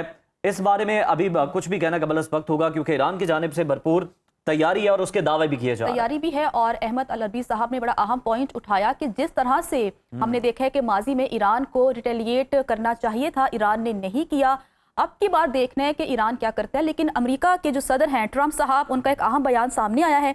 उन्होंने कहा है कि ईरान ने जवाबी हमला किया तो अमेरिका इसराइल का दिफा करेगा। बिल्कुल, अब्दुल्ला मीर गुल साहब ने इस दौरान हमें ज्वाइन कर लिया। अब्दुल्ला साहब, आपसे ये जानना चाह रहे थे कि हम बात कर रहे थे, अहमद हसन साहब इस पर कमेंट कर रहे थे कि जौहरी प्रोग्राम जो है वो बड़ा खटकता है इसराइल को, अमेरिका को, ईरान का। हमने देखा कि जौहरी प्रोग्राम के जो बानी थे मोहसिन फ़खरीज़ादे, उनको किस तरह से निशाना बनाया गया, जनरल कासिम सुलेमानी, ये पूरी सीरीज है जिन्हें आयतुल्लाह खामनाई के बाद बड़ा मजबूत शख्सियत जो थी तस्वुर किया जाता था ईरान के अंदर, बड़ा अहम उन्हें जाना जाता था, उनको किस तरह शहीद किया गया। फिर इस्माइल हनिया, इब्राहिम रईसी वाला मामला। तो आप क्या समझते हैं किस तरह ये शख्सियात को निशाना बनाना, क्या इसराइल ये समझता है कि जो ईरान का शख्सियात हैं अब वो उनके लिए, उनके वजूद के लिए खतरा है, या उनका जो निज़ाम है वो उनके लिए बड़ा खतरा है? देखिए, जो बात हो रही थी उस टाइम पे वो यही थी कि बुनियादी तौर पे ईरान एक उनके लिए पोटेंशियल थ्रेट है। वो ईरान के न्यूक्लियर प्रोग्राम को ये समझते हैं कि न्यूक्लियर प्रोग्राम जो है वो इसराइल के लिए खतरा है। लेकिन अगर ईरान खतरा है तो फिर क्या पाकिस्तान नहीं है? क्या अभी तो उन्होंने नहीं बात की कि हमारे वजीर आजम साहब ने ये नहीं कहा पाक भारत जंग के अंदर कि हम जो है वो इंडिया और इसराइल दोनों से जो है हमारे वो मुखालिफ खड़े थे? तो फिर आप मुझे बताइए कि क्या पाकिस्तान महफूज है? पाकिस्तान को चौकन्ना रहना पड़ेगा। 200 से ज्यादा जहाजों ने हमला किया, और पहले भी माजी में 4-5 दफा जो है वो इसराइल बकायदा पाकिस्तान के ऊपर हमला करने की कोशिश करता रहा। और एक तो वो वक्त था जब मेरे वाले जनरल हमीद गुल जो है ISI के सरबराह थे 1988 के अंदर, 87 के अंदर, जब उन्होंने बकायदा श्रीनगर एयरबेस के ऊपर जहाज ले आए थे इसराइली, और वो पाकिस्तान के कहूटा के ऊपर जो है वो हमला करना चाहते थे। ये डॉक्यूमेंटेड बात मैं आपको बता रहा हूँ, ये मैं कोई ऐसे नहीं बात बता रहा। तो फिर मुझे ये बताइए कि कि अभी हालिया जो चंद माह पहले जो बयान आया बेंजामिन नेतन्याहू का कि हमारे जो है वो 2 टारगेट्स हैं, एक जो है वो तेहरान है और एक इस्लामाबाद है, ये उन्होंने बोला है। तो इसका मतलब तो बड़ा वाज़े नजर आ रहा है कि इस टाइम पे ना इसराइल जो है वो सुन रहा है अमेरिका की, ना जो है वो यूक्रेन उसकी सुनता है अमेरिका की, ना रूस उनकी सुनता है, और डोनाल्ड ट्रंप जो है वो एक अमन के दाई बन के निकल रहे हैं। लेकिन दूसरी जानिब जो है वो ये कहते हैं कि जनाब हम हर हालत में जो है वो दिफा करेंगे इसराइल का। क्यों दिफा करेंगे? 55,000 लोगों को जो है वो गजा के अंदर शहीद कर दिया गया, बच्चों को, बूढ़ों को, जवानों को, हामला खवातीन को शहीद कर दिया गया। आप अमेरिका जो है वो बैठ के चैन की बंसी बजा रहा है? ऐसे नहीं होगा। जो अभी रिएक्शन आएगा वो आप देखें कि ये जो नया ब्लॉक बना, जिसको हमने देखा कि जिसमें रूस, चीन और खास तौर पे ईरान और नॉर्थ कोरिया जो है वो शामिल है, ये तमाम न्यूक्लियर कंट्रीज हैं। और किसने अभी तक ये क्या 100% अब्दुल्ला साहब, आप नहीं समझते कि जो गजा के अंदर इसराइल ने किया उसके बाद भी उसका हौसला इसलिए बढ़ा कि उसने देखा कि अगर अमेरिका आने वाले दिनों में जिस तरह से सदर ट्रंप ऐलान कर रहे हैं, बाइडेन ने तो बड़ा खुल के सपोर्ट किया लेकिन ट्रंप उस तरह नहीं कर रहे, तो इसराइल ये समझ चुका है कि अगर हमें अमेरिका उस तरह सपोर्ट नहीं करेगा तो ये जो इस्लामी ममालिक हैं ये कौन से इकट्ठे हैं, ये कौन से यकजा हैं जो कि मिल के हमारे खिलाफ कार्रवाई कर सकते हैं। इससे उसका हौसला मजीद बढ़ा। देखिए, इस्लामी ममालिक तो मैं माफ़ी चाहता हूँ लेकिन बेगैरती की आला मिसाल है, मैं माफ़ी चाहता हूँ, लेकिन ये हकीकत है, ये वो बात है जो सबको मेरे ख्याल में पता है। अगर इस्लामी ममालिक जो है वो इकट्ठे होते तो आज अगर अमेरिका और इसराइल मिल के पॉलिसी बना सकते हैं, बरतानिया अमेरिका के साथ इसराइल के लिए खड़ा हो सकता है, तो मुसलमानों को कोई तकलीफ है कि वो गजा के लिए ना खड़े हों? क्या अभी हकीकत नहीं है कि हम जिस तरीके से मामलात को देख रहे हैं, ये मैं आपको बड़ा मेरे से लिख लें, ये पाकिस्तान के ऊपर अटैक आएगा, ये बिल्कुल, या भारत क्योंकि अपना ऑपरेशन सिंदूर जो है उसने खत्म नहीं किया। और जिस तरीके से आपने कहा कि इसराइल को हौसला मिला, तो क्या कश्मीर में जिस तरह से मजालिम जारी थे और जो आस पड़ोस के ममालिक के अंदर भारत की छेड़खानी जारी थी, जब वो कनाडा के अंदर जो है वो लोगों को कत्लेआम करवा रहा था, तो क्या उससे इंडिया का हौसला नहीं बना? हौसला मिला और उसके बाद उसने जो है वो ऑपरेशन सिंदूर के जरिए पाकिस्तान पर हमला किया। ये तो बड़ी वाज़ेह बात नजर आ रही है। इंटेलिजेंस फेलियर तो गजब का है। अब आप देखें कि शहरियों को निशाना बनाया गया, मासूम लोगों को रिहायशी इलाकों के अंदर ईरान के अंदर निशाना बनाया गया है। 5 जो है वो हमले अभी तक हो चुके हैं। उसके अंदर जो अभी जो ड्रोन रहेंगे उनका मालूम नहीं है कि ये ड्रोन्स कौन से हैं, क्योंकि ईरान के पास बड़े हाईटेक किस्म के ड्रोन्स मौजूद हैं और इनमें ये देखना है कि इनमें असला कौन सा लगा है। लेकिन साथ ही साथ हमें ये नहीं भूलना चाहिए कि ड्रोन्स का जो एक मामलात हैं वो हमने माजी में देखे, कामाकाजी स्टाइल के जो ड्रोन्स थे, जो कि जिसने चीट किया उनके आयरन डोम सिस्टम को और डेविड स्लिंग सिस्टम को, वो तो अपनी जगह था। लेकिन असल बात यह है कि जो हम पाकिस्तान हैं उनकी क्या पोजीशन होगी, क्योंकि पाकिस्तान ने तो वाज़े देखें, अभी पाक भारत जंग के अंदर ईरान ने हमारा भरपूर साथ दिया और फिर हम लोग जो है हमारी क़यादत वहां गई भी।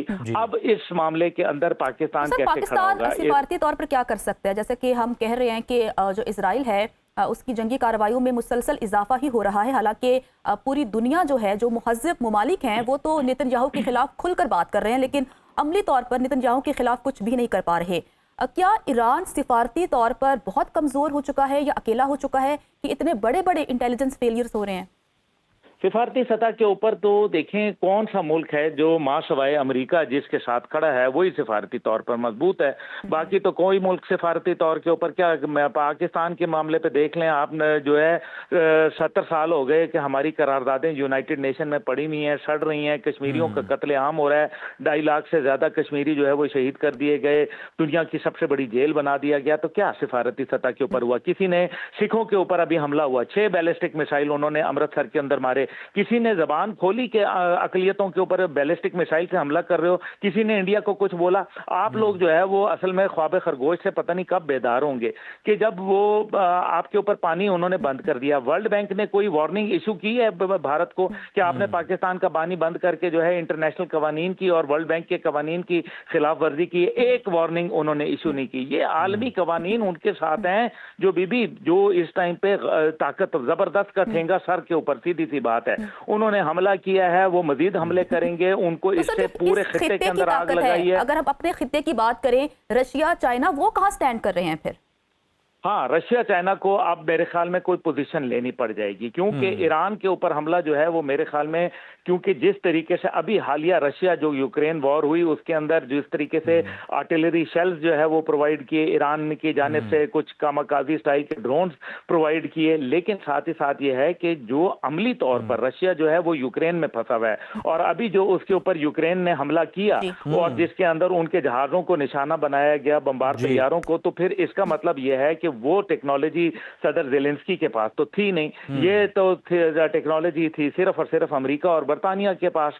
तो ये बात तो मेरे ख्याल में रूस को भी मालूम है, लेकिन इसमें जो एक वो अहम बात है वो ये है कि क्या ईरान के पास डर्टी बॉम्ब नहीं मौजूद? बिल्कुल सर, आप सही फरमा रहे हैं। अमेरिका अमन का दाई बनता है, लेकिन हम देखते हैं कि जितनी भी जंगें हो रही हैं, अमेरिका कहीं ना कहीं अपने इत्तेहादियों को सपोर्ट करता है, भरपूर सपोर्ट करता है, असलहा फराहम करता है। तो हमारे साथ अब्दुल्ला हमीद गुल साहब मौजूद है। सर, बहुत शुक्रिया सुनो पाकिस्तान को वक्त देने के लिए। हमें ज्वाइन किया है अली सरवर नकवी साहब ने, जो कि साबिक सफीर हैं, इन्हें भी शामिल गुफ्तगू कर लेते हैं। अली साहब, बताइएगा कि इसराइल और ईरान आमने सामने हैं, सूरत हाल को कहाँ जाता आप देख रहे हैं? क्योंकि अगर हम ट्रंप की बात करें तो वो तो कह रहे हैं कि अगर ईरान ने इसराइल पर हमला किया तो हम तो इसराइल को मुकम्मल दिफा करेंगे, भरपूर मदद भी करेंगे। तो क्या देख रहे हैं आप, क्या होने जा रहा है इस खत्ते में? सर कुछ नहीं, आप मुझे बताएं। I want to know all the researchers and their. Ali साहब, आपको मेरी आवाज आ रही है? अली सरवर नकवी साहब से हम अपना राब्ता बहाल करते हैं और इस तमाम तर सूरत हाल पर उनकी हम राय लेते हैं। अभी की जो ताज़ा तरीन अपडेट्स हैं वो यही हैं कि ईरान ने भी ड्रोन्स के ज़रिए इसराइल पर हमला कर दिया है और उनका कहना है कि भरपूर जवाब जो है वो दिया जाएगा। अली सरवर नकवी साहब से हमारा राब्ता बहाल हुआ है। अली साहब, बताइएगा कि आगे आने वाले दिनों में क्या सूरत हाल हो सकती है? जो हमारे तज्जियाकार हैं उज़ैर, वो हमारे साथ होंगे, उनसे हम बात करेंगे, जानने की कोशिश करेंगे, क्योंकि इस खित्ते की अगर हम उज़ैर बात करें तो पाक भारत कशीदगी अभी भी है। आप जानते हैं कि एक पाकिस्तानी वफ्द और एक भारतीय वफ्द मुल्कों के दौरे कर रहे हैं, वहां जाकर अपना जो पॉइंट है वो उठा रहे हैं। रशिया यूक्रेन की जो तमाम सूरत हाल हमारे सामने करें ना, तो जिस तरह से आपने देखा कि मोदी ने ऐलान किया था कि हमारा ऑपरेशन सिंदूर अभी रुका नहीं है। इसराइल को हम देख रहे हैं कि इसराइल कह रहा है कि ये उनके हमले का पहला मरहला था, यानी अभी मजीद मरहले इसमें आ सकते हैं, मरहलावार कार्रवाइयां जो है वो इसराइल की जानिब से की जा सकती हैं।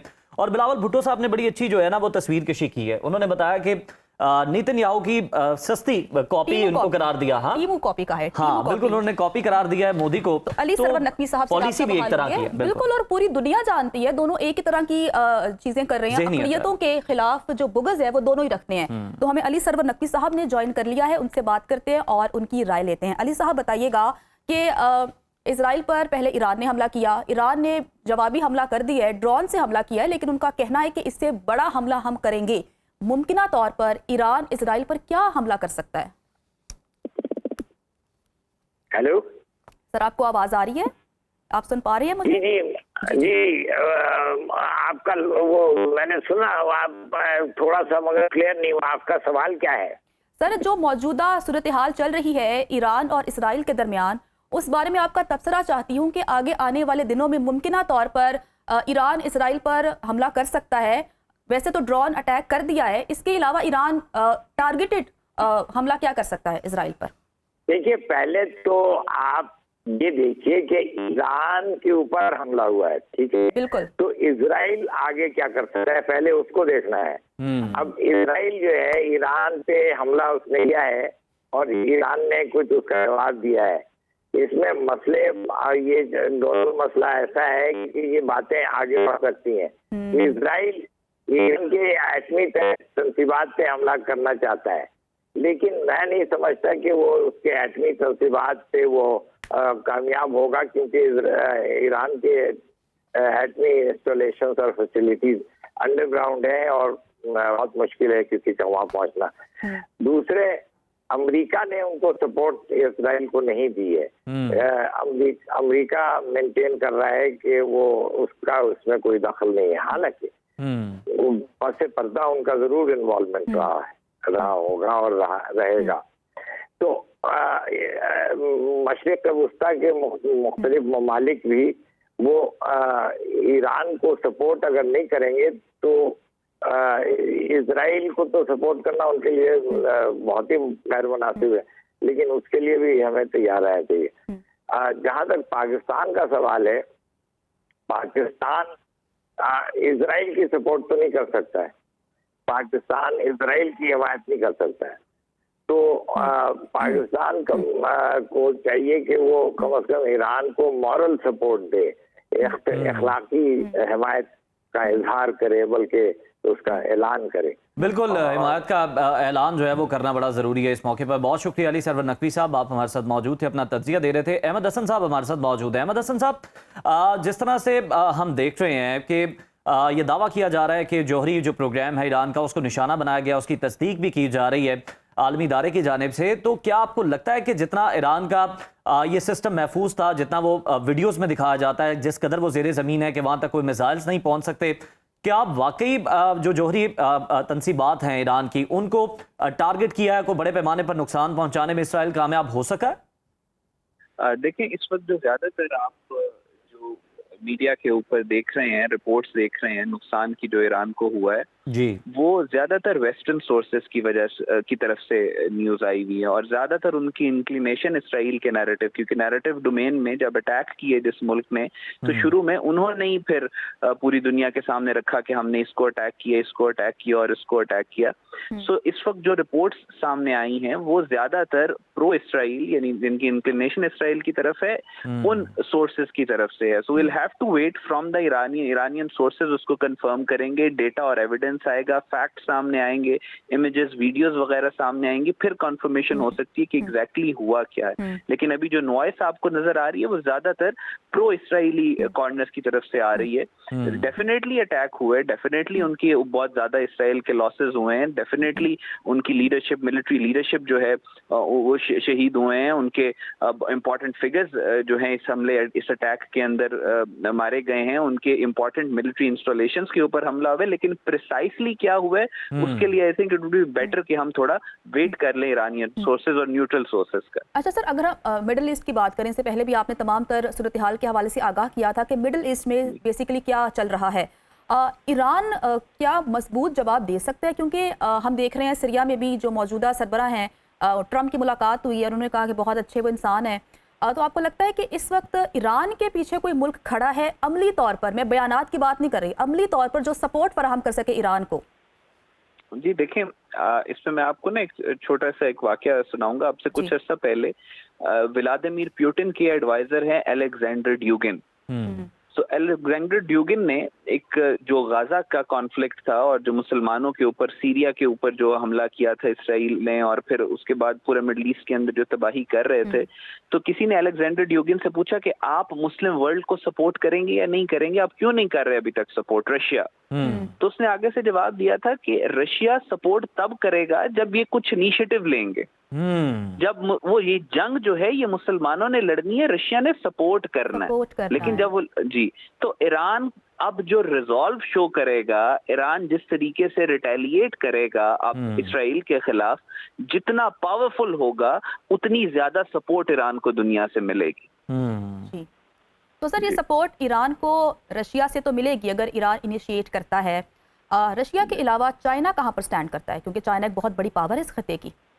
जी देखें, मैं वही आपसे अर्ज कर रहा हूँ कि जब जंग होती है, जब वॉर होती है, उससे पहले, वॉर से पहले अलायंसेस और होते हैं। जब जंग होती है तो उसके बाद अलायंसेस और कोलिशंस और बन जाती हैं। जब जंग होती है तो हर मुल्क कोशिश करता है जीतने वाले घोड़े पे बैठ करने की। अगर ईरान का रिस्पॉन्स थोड़ा सा पावरफुल आएगा इसराइल के खिलाफ, Israel is the most hated country in the world. कोई नेतन्याहू से दुनिया का लीडर हाथ नहीं मिलाना चाहता। इंसानियत की तारीख की सबसे ज्यादा नफरत इंसानियत को जिस मुल्क से है वो इसराइल है। लेकिन ईरान को थोड़ा सा रिजॉल्व शो करना पड़ेगा, ईरान को रिटेलिएट करना पड़ेगा। ईरान अगर पावरफुली रिटेलिएट करता है इसराइल के साथ तो आई एम श्योर कि दुनिया की बहुत बड़ी ताकतें। अहमद साहब, तो क्या वजह है कि इतना पावरफुली रिटेलिएट नहीं कर पा रहा ईरान? अब तक हमने माजी के भी जो वाकयात हैं उनको भी देखा है। क्या वजह है कि आप समझते हैं कि जो ईरान की नजरियाती क़यादत है, पासदाराना इनकलाब है, या फिर जो सियासी क़यादत है, उनके दरमियान कोई मसला है, उनके दरमियान मुकम्मल तौर पर हमआहंगी नहीं पाई जाती, जिसकी वजह से कोई मजबूत फैसला नहीं लिया जाता? देखें, स्ट्रेटेजिक थॉट प्रोसेस में ईरान के थोड़े से आपको नजर आता है कि वो एक बैकफुट पे चले जाते हैं, डिफेंसिव मोड पे चले जाते हैं। लेकिन दुनिया में इस वक्त जो इंटरनेशनल ऑर्डर राइज है वो एग्रेसिव डिप्लोमेसी और एग्रेसिव वॉर पोस्चरिंग का है। इसराइल को आपने देखा, वो तो कहते हैं हमने प्रीएम्प्टिव स्ट्राइक कर दिया ईरान के ऊपर। वो तो उनके आर्मी चीफ ने, इसराइल के आर्मी चीफ, आईडीएफ के चीफ ने तो ये कहा है कि प्रीएम्प्टिव स्ट्राइक कर दिए। सो ईरान का जो स्ट्रेटेजिक थॉट प्रोसेस पिछले 3 साल से ऑब्जर्व करने में आया है वो बहुत डिफेंसिव हो जाते हैं, और आजकल का दौर ही नहीं है डिफेंसिव पोस्चरिंग का। जब आप डिफेंसिव हो जाते हैं फिर दुश्मन को आप फ्री हैंड दे देते हैं कि वो जो चाहे आपके साथ करे। अच्छा सर, हमें कोल्ड वॉर एरा याद है जिसमें प्रॉक्सीज चलती थी ईरान, और उस वक्त तो यूएसएसआर था जिसको शिकस्त हुई तो वो रशिया में तब्दील हो गया और काफ़ी टुकड़े हो गए। ये मुझे बताइएगा कि अमेरिका खुल कर सपोर्ट नहीं कर पा रहा। अमेरिका ये कह रहा है कि हमें नहीं पता, ये इसराइल ने एकतरफा तौर पर हमला किया है। कुछ देर पहले ट्रंप साहब का बयान आया है, उन्होंने कहा है कि अगर ईरान ने हमला किया तो हम तो भाई इसराइल के साथ खड़े हैं। तो आपको लगता है कि अमेरिका इसलिए भी सामने नहीं आ रहा क्योंकि अगर अमेरिका सामने आता है तो ईरान ने तो वैसे धमकी दी हुई है कि अगर अमेरिका इन्वॉल्व हुआ तो हम भरपूर जवाब देंगे और अमेरिका पर हमला करेंगे, जो अमेरिकी तंसीबात हैं उन पर हमला करेंगे। तो ये तमाम सूरत हाल फुल फ्लेज वॉर में तब्दील ना हो जाए, इसलिए अमेरिका जो है वो सामने नहीं आ रहा। देखिए, अमेरिकन जो थॉट प्रोसेस है, अमेरिकन जो पॉलिटिकल थॉट प्रोसेस है इसराइल को लेके, उसमें बहरहाल एक अंडरस्टैंडिंग रिसेंटली पिछले कुछ हफ्तों से ये भी डेवलप हुई है कि जो बेंजामिन नेतन्याहू के खिलाफ एक वोट ऑफ नो कॉन्फिडेंस की तरह की तहरीक चल रही है इसराइल के अंदर, तो उसको डायल डाउन करने के लिए, उसको पैसिफाई करने के लिए एक ईरान के खिलाफ इस तरह का एक्शन जरूरी था। अब अमेरिकन जो पॉलिसी सर्कल्स हैं वो ये चाह रहे हैं कि अगर ये इस वजह से किया गया इसराइल की तरफ से तो फिर ईरान रिटेलिएट ना करे। इस वजह से ईरान के ऊपर हो सकता है कि वो इस तरह से प्रेशर डाल रहे हैं कि अगर ईरान ने रिटेलिएट किया तो हम इसराइल के साथ होंगे। लेकिन अभी जो इसराइल कहता है कि उसने अमेरिका को इन्फॉर्म किया था अटैक करने से पहले, लेकिन अमेरिकन कहते हैं कि हमें नहीं बताया गया, ये यूनिलैटरल अटैक है। सो एक स्ट्रेटेजिक कंफ्यूजन आपको नजर आ रही है between the American and the Israeli government. तो इससे साफ वाजे है कि कुछ ना कुछ तो गड़बड़ है बिटवीन अमेरिका एंड इसराइल। और अभी क्योंकि इसराइल को सपोर्ट कोई भी मुल्क नहीं, अगर किसी मुल्क के इसराइल के साथ अच्छे ताल्लुकात भी हैं तो पब्लिकली भी ममालिक अवॉइड करते हैं इस वक्त इसराइल के साथ खड़े होना। लेकिन और America on the other hand, America अब से 10 साल पहले जो अमेरिका की पावर और इन्फ्लुएंस था पूरी दुनिया में, आज वो नहीं है। America is a declining power. तो इस सारे इक्वेशन को इस तरीके से ऑब्जर्व करके, अहमद साहब, अगर हम अमेरिका के बयान की बात कर रहे हैं तो क्या ये मामला इतना ही सादा है कि अमेरिका लाताल्लुकी का ऐलान कर रहा है इस तमाम तर मामले से, सिर्फ ये कह रहा है कि हमें इतला थी लेकिन हमने कोई किरदार अदा नहीं किया, और यहाँ तक भी बयान आया कि अगर एयर फ्यूलिंग करना पड़ी इसराइली तैयारों को तो हम नहीं करेंगे। लेकिन सर, अगर आप समझते हैं कि मामला खराब हो जाते हैं, ईरान का पलड़ा भारी हो जाता है, ईरान कोई बहुत एग्रेसिव अटैक कर देता है, तो फिर उस तरह की सूरत हाल तो नहीं होगी कि जिस तरह से जब हमने भारत के खिलाफ कार्रवाई का आगाज किया तो पहले तो हमें यही कहा जा रहा था जब तक हम दिफा कर रहे थे कि हमारा कोई ताल्लुक नहीं है। अमरीकी नायब वज़ीर, हमने नायब सदर का जो बयान है वो भी सुना था कि वो कहते थे कि हमारा कोई ताल्लुक नहीं है, लेकिन बाद में मुदाखलत करना पड़ी, बीच में आना पड़ा, मुसालियत करवाना पड़ी। तो यहाँ पर भी इस तरह की कोई सूरत हाल बन सकती है कि अगर ईरान का पलड़ा भारी हुआ तो अमेरिका इंटरवीन कर सकता है? जी, मैंने यही आपसे अर्ज किया कि पूरी दुनिया में यही इंटरनेशनल ऑर्डर इस वक्त राइज है। जब पहलगाम का फॉल्स फ्लैग ऑपरेशन हुआ, आपने देखा प्रेसिडेंट ट्रंप ने जो बयान दिया, उन्होंने कहा हम जी इंडिया को सपोर्ट करते हैं। नेतन्याहू ने भी यही बयान दिया। उसके बाद फिर उन्होंने कहा कि जब पाकिस्तान की तरफ से रिजॉल्व आया तो फिर एक साइलेंस हो गई। फिर जब उन्होंने ये कहा कि पाकिस्तान जो है, जब इंडिया ने पाकिस्तान के ऊपर मिसाइल अटैक किया, उसके बाद उन्होंने कोशिश की कि पाकिस्तान, दुनिया की ताकतों ने कोशिश की कि पाकिस्तान रिटेलिएट ना करे, जंग ना, पाकिस्तान ने अपना रिजॉल्व शो किया कि हम रिटेलिएट करेंगे, तो फिर इनको कहना पड़ गया कि हम बिल्कुल लाताल्लुक है, जो भी होगा पाकिस्तान इंडिया खुद डिसाइड करेंगे। जब पाकिस्तान ने रिटेलिएट किया, इंडिया की कमर तोड़ दी, तो फिर सारों ने कहा कि नहीं, हम सीज फायर करवाएंगे। सो बात ये होती है जंग के दौरान, जैसा मैंने कहा कि मिलिट्रीज जब आपस में टकराती हैं तो हमेशा से जीतने वाले घोड़े के ऊपर बैठ किया जाता है। और ईरान अगर एक इज्जतदार, गैरतमंद, पावरफुल रिस्पॉन्स शो करता है तो वो इसराइल को डिटर करेगा और दुनिया को ईरान के पीछे लाके दुनिया actually wants to support Iran against Israel, क्योंकि इसराइल को कोई सपोर्ट नहीं करना चाहता पब्लिकली। हर हुकूमत चाहती है कि वो इसराइल से दूर हटे, क्योंकि हुकूमतें जो मर्जी कर रही हैं, जो अवाम है इस वक्त वो इसराइल के खिलाफ है। जो जेनोसाइड, डॉक्यूमेंटेड जेनोसाइड हो रहा है पिछले 2-2.5 साल से गाजा के अंदर, वो पूरी दुनिया देख रही है। तो लेकिन ईरान को कुछ ना कुछ तो रिटेलिएट करना पड़ेगा ताकि दुनिया के पास भी बिल्कुल रिटेलिएट करना चाहिए। लेकिन जरा रियलिस्टिक अप्रोच के साथ हम देखें तो जिस तरह से ईरान पर जितनी मौशी पाबंदियां थी और साथ ही साथ जिस तरह से उसकी कमर तोड़ी गई मौशी सतह पर और फिर उसको सिफारती तौर पर हमने देखा कि कॉर्नर किया गया, आप ये समझते हैं कि बेशक ईरान नहीं कर रहा, लेकिन क्या सलाहियत मौजूद है? देखें, अगर उसको वेस्ट की तरफ से कॉर्नर किया गया या सैंक्शंस लगाई गई तो ईरान को चाइना और रशिया ने बेतहाशा सपोर्ट करके उसको काउंटर बैलेंस किया। तो ईरान इतने अरसे से जो अपनी मिलिट्री बिल्ड कर रहा है, ईरान इतने अरसे से जो अपना इन्फ्लुएंस बिल्ड कर रहा है पूरे मिडल ईस्ट में, उसका मकसद तो सिर्फ और सिर्फ इसराइल को कंटेन करना था। और अब मौका है और ये ईरान की बका के लिए जरूरी है, क्योंकि अब अगर ईरान रिटेलिएट नहीं करता तो फिर इसराइल का जब दिल चाहेगा अपने इंटरनल पॉलिटिकल टर्मोइल को पैसिफाई करने के लिए वो ईरान के ऊपर हमले करेंगे। और ये छोटी शहादतें नहीं हुई ईरान के अंदर, उनके चीफ ऑफ जनरल स्टाफ की शहादत हुई है उनके। तो ये this is a major escalation, major escalation. मेरा नहीं ख्याल कि अगर ईरान रिटेलिएट नहीं करता तो इसराइल रुक जाएगा। इसराइल फिर कोशिश करेगा ईरान को खत्म करने की, डिसइंटीग्रेट करने की। और बिल्कुल हमने माजी में देखा भी है कि गजा पर जो वो कर रहा है वो तो पूरी दुनिया देख रही है, लेकिन लेबनान में इसराइल ने क्या किया सबके सामने है। और अगर हम मिडिल ईस्ट की बात करें तो बशारुल असद जो कि इत्तेहादी रशिया के समझे जाते थे, उनको जलावतन कर दिया गया। और अब जो वहाँ पर सरबराह हैं वो अमेरिका के बहुत बड़े सपोर्टर हैं। अगर वो अमेरिका के सपोर्टर हैं तो वो इसराइल के सपोर्टर भी हैं। तो हमारे साथ अहमद अल अरबी साहब मौजूद है। सर, हमारे साथ ही रहिएगा। ब्रेक का वक्त हो गया, ब्रेक के बाद वापस आएंगे, आप देखते रहिए सुनो पाकिस्तान। ब्रेक के बाद सुनो पाकिस्तान में वेलकम कहते हैं और हम बात कर रहे हैं इस वक्त जो कशीदगी चल रही है इसराइल और ईरान के दरमियान। देखा जाए तो अभी तक ईरान ने ड्रोन्स के जरिए हमला किया है, लेकिन अब देखना यह है कि आगे आने वाले दिनों में या आगे आने वाले घंटों में ईरान क्या कुछ कर सकता है। साबिक सफीर नगमाना हाशमी साहिबा में ज्वाइन कर चुकी हैं, उनसे बात करते हैं। बहुत शुक्रिया नगमाना साहिबा आपके वक्त का। जरा बताइएगा कि मशरिक वस्ता की, मिडल ईस्ट की जो सूरत हाल है, खित्ते की जो सूरत हाल है, ये अब आपको कहाँ जाती हुई दिखाई दे रही है इस कशीदगी के बाद? देखिए, खित्ते की सूरत हाल तो जाहिर सी बात है बहुत ही तशवीशनाक हो चुकी है इस वक्त, क्योंकि ये तो आप समझे कि एक्सपेक्टेड ही था कि इजराइल कभी ना कभी तो ईरान की तरफ रुख करेगा।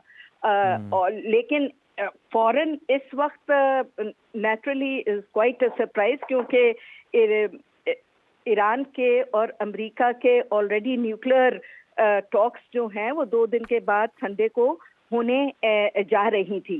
अकॉर्डिंग टू अमेरिका उनका इसमें हाथ नहीं है, लेकिन it is a little difficult to believe के जी उनसे पूछे बगैर, उनकी इजाजत के बगैर या उनको बताए बगैर इस तरह का हमला हुआ होगा। लेकिन इस वक्त इस पूरे खित्ते को बहुत ही एक मुश्किल सूरत हाल का सामना है, क्योंकि बेसिकली तो इस वक्त ईरान और सऊदी अरेबिया के ताल्लुकात भी बेहतरी की तरफ जा रहे थे और बाकी जो खित्ते के मुमालिक हैं वो भी ईरान की तरफ ओपन अप हो रहे थे।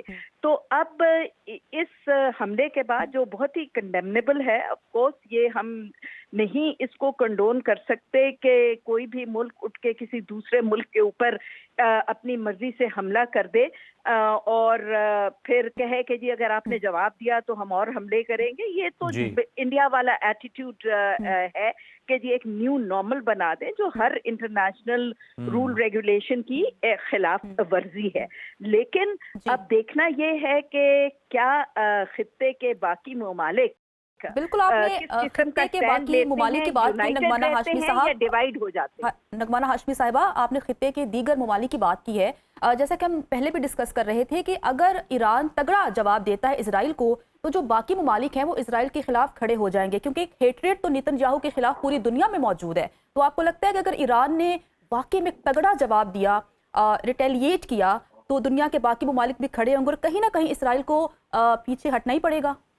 देखिए, ये आई थिंक इतना सिंपल मेरे नज़दीक नहीं है। ये ऑफ कोर्स डिपेंड करता है, मैंने अभी एक और चैनल पे भी यही बात कही है कि ईरान क्या जवाब देता है। अभी तो ईरान ने 100 ड्रोन्स भेजे हैं, लेकिन हमें इस पूरी जंग ये किस रुख जाती है, ये डिपेंड करता है कि ईरान कितना इफेक्टिव और स्ट्रॉन्ग रिस्पांस देने पे देगा, और वो किस लिमिट तक जाएगा, क्या शॉर्ट ऑफ न्यूक्लियर रहेगा या क्या होगा।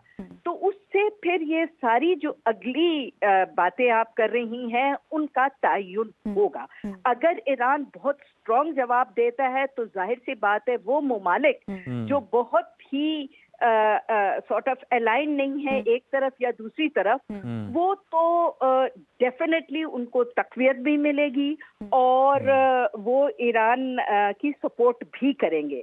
लेकिन अगर ईरान नहीं जवाब दे पाता उतना स्ट्रॉन्ग, तो फिर आगे देखना पड़ेगा। नगमाना साहिबा, यही इसी पॉइंट को आप जो है थोड़ा सा एलैबोरेट कीजिएगा, क्योंकि हमने ये देखा कि इसराइल की जानिब से जब ये हमले कर दिए गए तो ये बयान दिया गया कि हमने अपना पहला मरहला कामयाबी से मुकम्मल कर लिया है। अब जो दीगर मराहिल की बात हो रही है अंडर द लाइन्स, अगर हम देखें कि ईरान जो है अगर भरपूर जवाब नहीं देता और उस तरह से इसराइल को तगड़ा जवाब अगर नहीं मिलता तो फिर मजीद हमले जो हैं वो इसराइल की जानिब से किए जाएंगे और जिस मरहले की बात की है फिर मरहलावार आगे बढ़ा जाएगा इसराइल की जानिब से। देखिए, किसी ना किसी किस्म का स्ट्रॉन्ग जवाब तो ईरान से आएगा, क्योंकि अगर नहीं आया तो उसके बहुत ही ज्यादा ईरान के लिए और खित्ते के लिए खौफनाक नताइज हो सकते हैं। एक तो ईरान की जो एक सॉर्ट ऑफ क्रेडिबिलिटी है कि जी वो स्ट्रॉन्ग है और उनके पास इतनी कैपेबिलिटी है कि इजराइल बेसिकली खौफजदा है, तभी उनको न्यूट्रलाइज करने की कोशिश कर रहा है। दूसरा, ये इंटरनली भी ईरान के लिए बड़ा डिफिकल्ट हो जाएगा, क्योंकि ईरान 40 साल से किसी ना किसी पाबंदियों का सामना कर रहा है और ईरान के अंदर अगर आप देखें तो उनके यूथ में खास तौर पे काफी अनरेस्ट है। तो ये बहुत जरूरी है कि ईरान अपने आप को यूनाइटेड स्ट्रॉन्ग कौम रखने के लिए उसके लोग, उसकी जो लीडरशिप है, बहुत जो पॉलिटिकल लीडरशिप और मिलिट्री लीडरशिप, उसके हाशमी साहब, आपने बड़ा अहम पॉइंट रेज किया है। अगर हम मिडिल ईस्ट के चंद ममालिक की बात करें जहां पर अनरेस्ट है, सीरिया की बात कर लेते हैं कि वहां पर सिविल वॉर चल रही थी। बशारुल असद जो कि रशिया के बहुत बड़े सपोर्टर समझे जाते थे, अब तो वो रशिया में ही हैं जब से जो नए सरबराह वहां पर आए हैं। और इजराइल का बयान भी सामने आया कि हम ईरान की आवाम के खिलाफ नहीं हैं, हम आमरीत के खिलाफ हैं। तो आपको लगता है कि कहीं स्ट्रेटजी के तहत ही इस तरह के अटैक्स किए जा रहे हैं और जो ईरान का इंटरनल सियासी निज़ाम है उसको तब्दील करने के हवाले से कोई कॉन्स्पिरेसी हो रही है, साजिशें हो रही हैं? देखिए जी, ये भी पॉसिबल है, लेकिन बेसिकली मेरा ख्याल है कि इस बयान का मकसद ये है कि जो ईरान के लोग हैं और वो फैक्शन जिसमें थोड़ा बहुत डिसकंटेंट है गवर्नमेंट के लिए या बाकी इदारों के लिए, उनको उकसाया जाए बेसिकली, ताकि ईरान के अंदर से वो अनरेस्ट जो है वो शुरू हो जाए और कोई जो सपोर्ट चाहिए होती है पॉलिटिकल और मिलिट्री लीडरशिप को, उसको डाइल्यूट वो करे। लेकिन देखिए, जो सबसे अहम इसमें बात है वो ये है कि ईरान भी उस तरह अकेला नहीं है। अमेरिका अगर इजराइल के साथ है तो ये नहीं हमें भूलना चाहिए कि रशिया और चाइना के ताल्लुकात ईरान के साथ बहुत अच्छे हैं और उसके ताल्लुकात बाकी रीजन में भी कुछ ममालिक हैं जिनके साथ बहुत अच्छे हैं। नगमाना साहिबा, इन्हीं ताल्लुकात की अगर हम बात कर लें तो टाइमिंग पे बड़ा अहम सवाल उठता है, क्योंकि रशिया जो है वो हम देखते हैं कि ईरान के बड़ा करीब है, लेकिन रशिया इस वक्त एंगेज है यूक्रेन के साथ और दूसरी जानिब जो टॉक्स होने जा रही थी, ये टाइमिंग कितनी मैटर करती है और वो जो टॉक्स अब होनी थी उनका मुस्तकबिल आप क्या देख रही हैं? देखिए, इसमें दो चीजें हो सकती हैं। या तो ये है कि मुज़ाकरात आगे बढ़े और ईरान को इस तरह कमजोर किया जाए कि वो मुज़ाकरात की टेबल पे जब आए तो उसकी नेगोशिएटिंग पोजीशन जो है वो कम हो। लेकिन जो ईरान ने इस वक्त बयान दिया है कि वो बिल्कुल ट्रंप के बयान को रिजेक्ट करते हैं कि अमेरिका का इसमें कोई हाथ नहीं है, विच मीन्स कि ये हो सकता है कि ईरान कहे कि हम फिलहाल ये मुज़ाकरात जारी ना रखे। तो इसलिए कि वो ठीक है, अभी तक ईरान की जानिब से इस तरह का कोई बयान सामने नहीं आया और देखना यह है कि ईरान मुज़ाकरात का हिस्सा बनता है या नहीं बनता, या फिर वो कहते हैं कि मुज़ाकरात नहीं होंगे और भरपूर इजराइल को जवाब दिया जाएगा।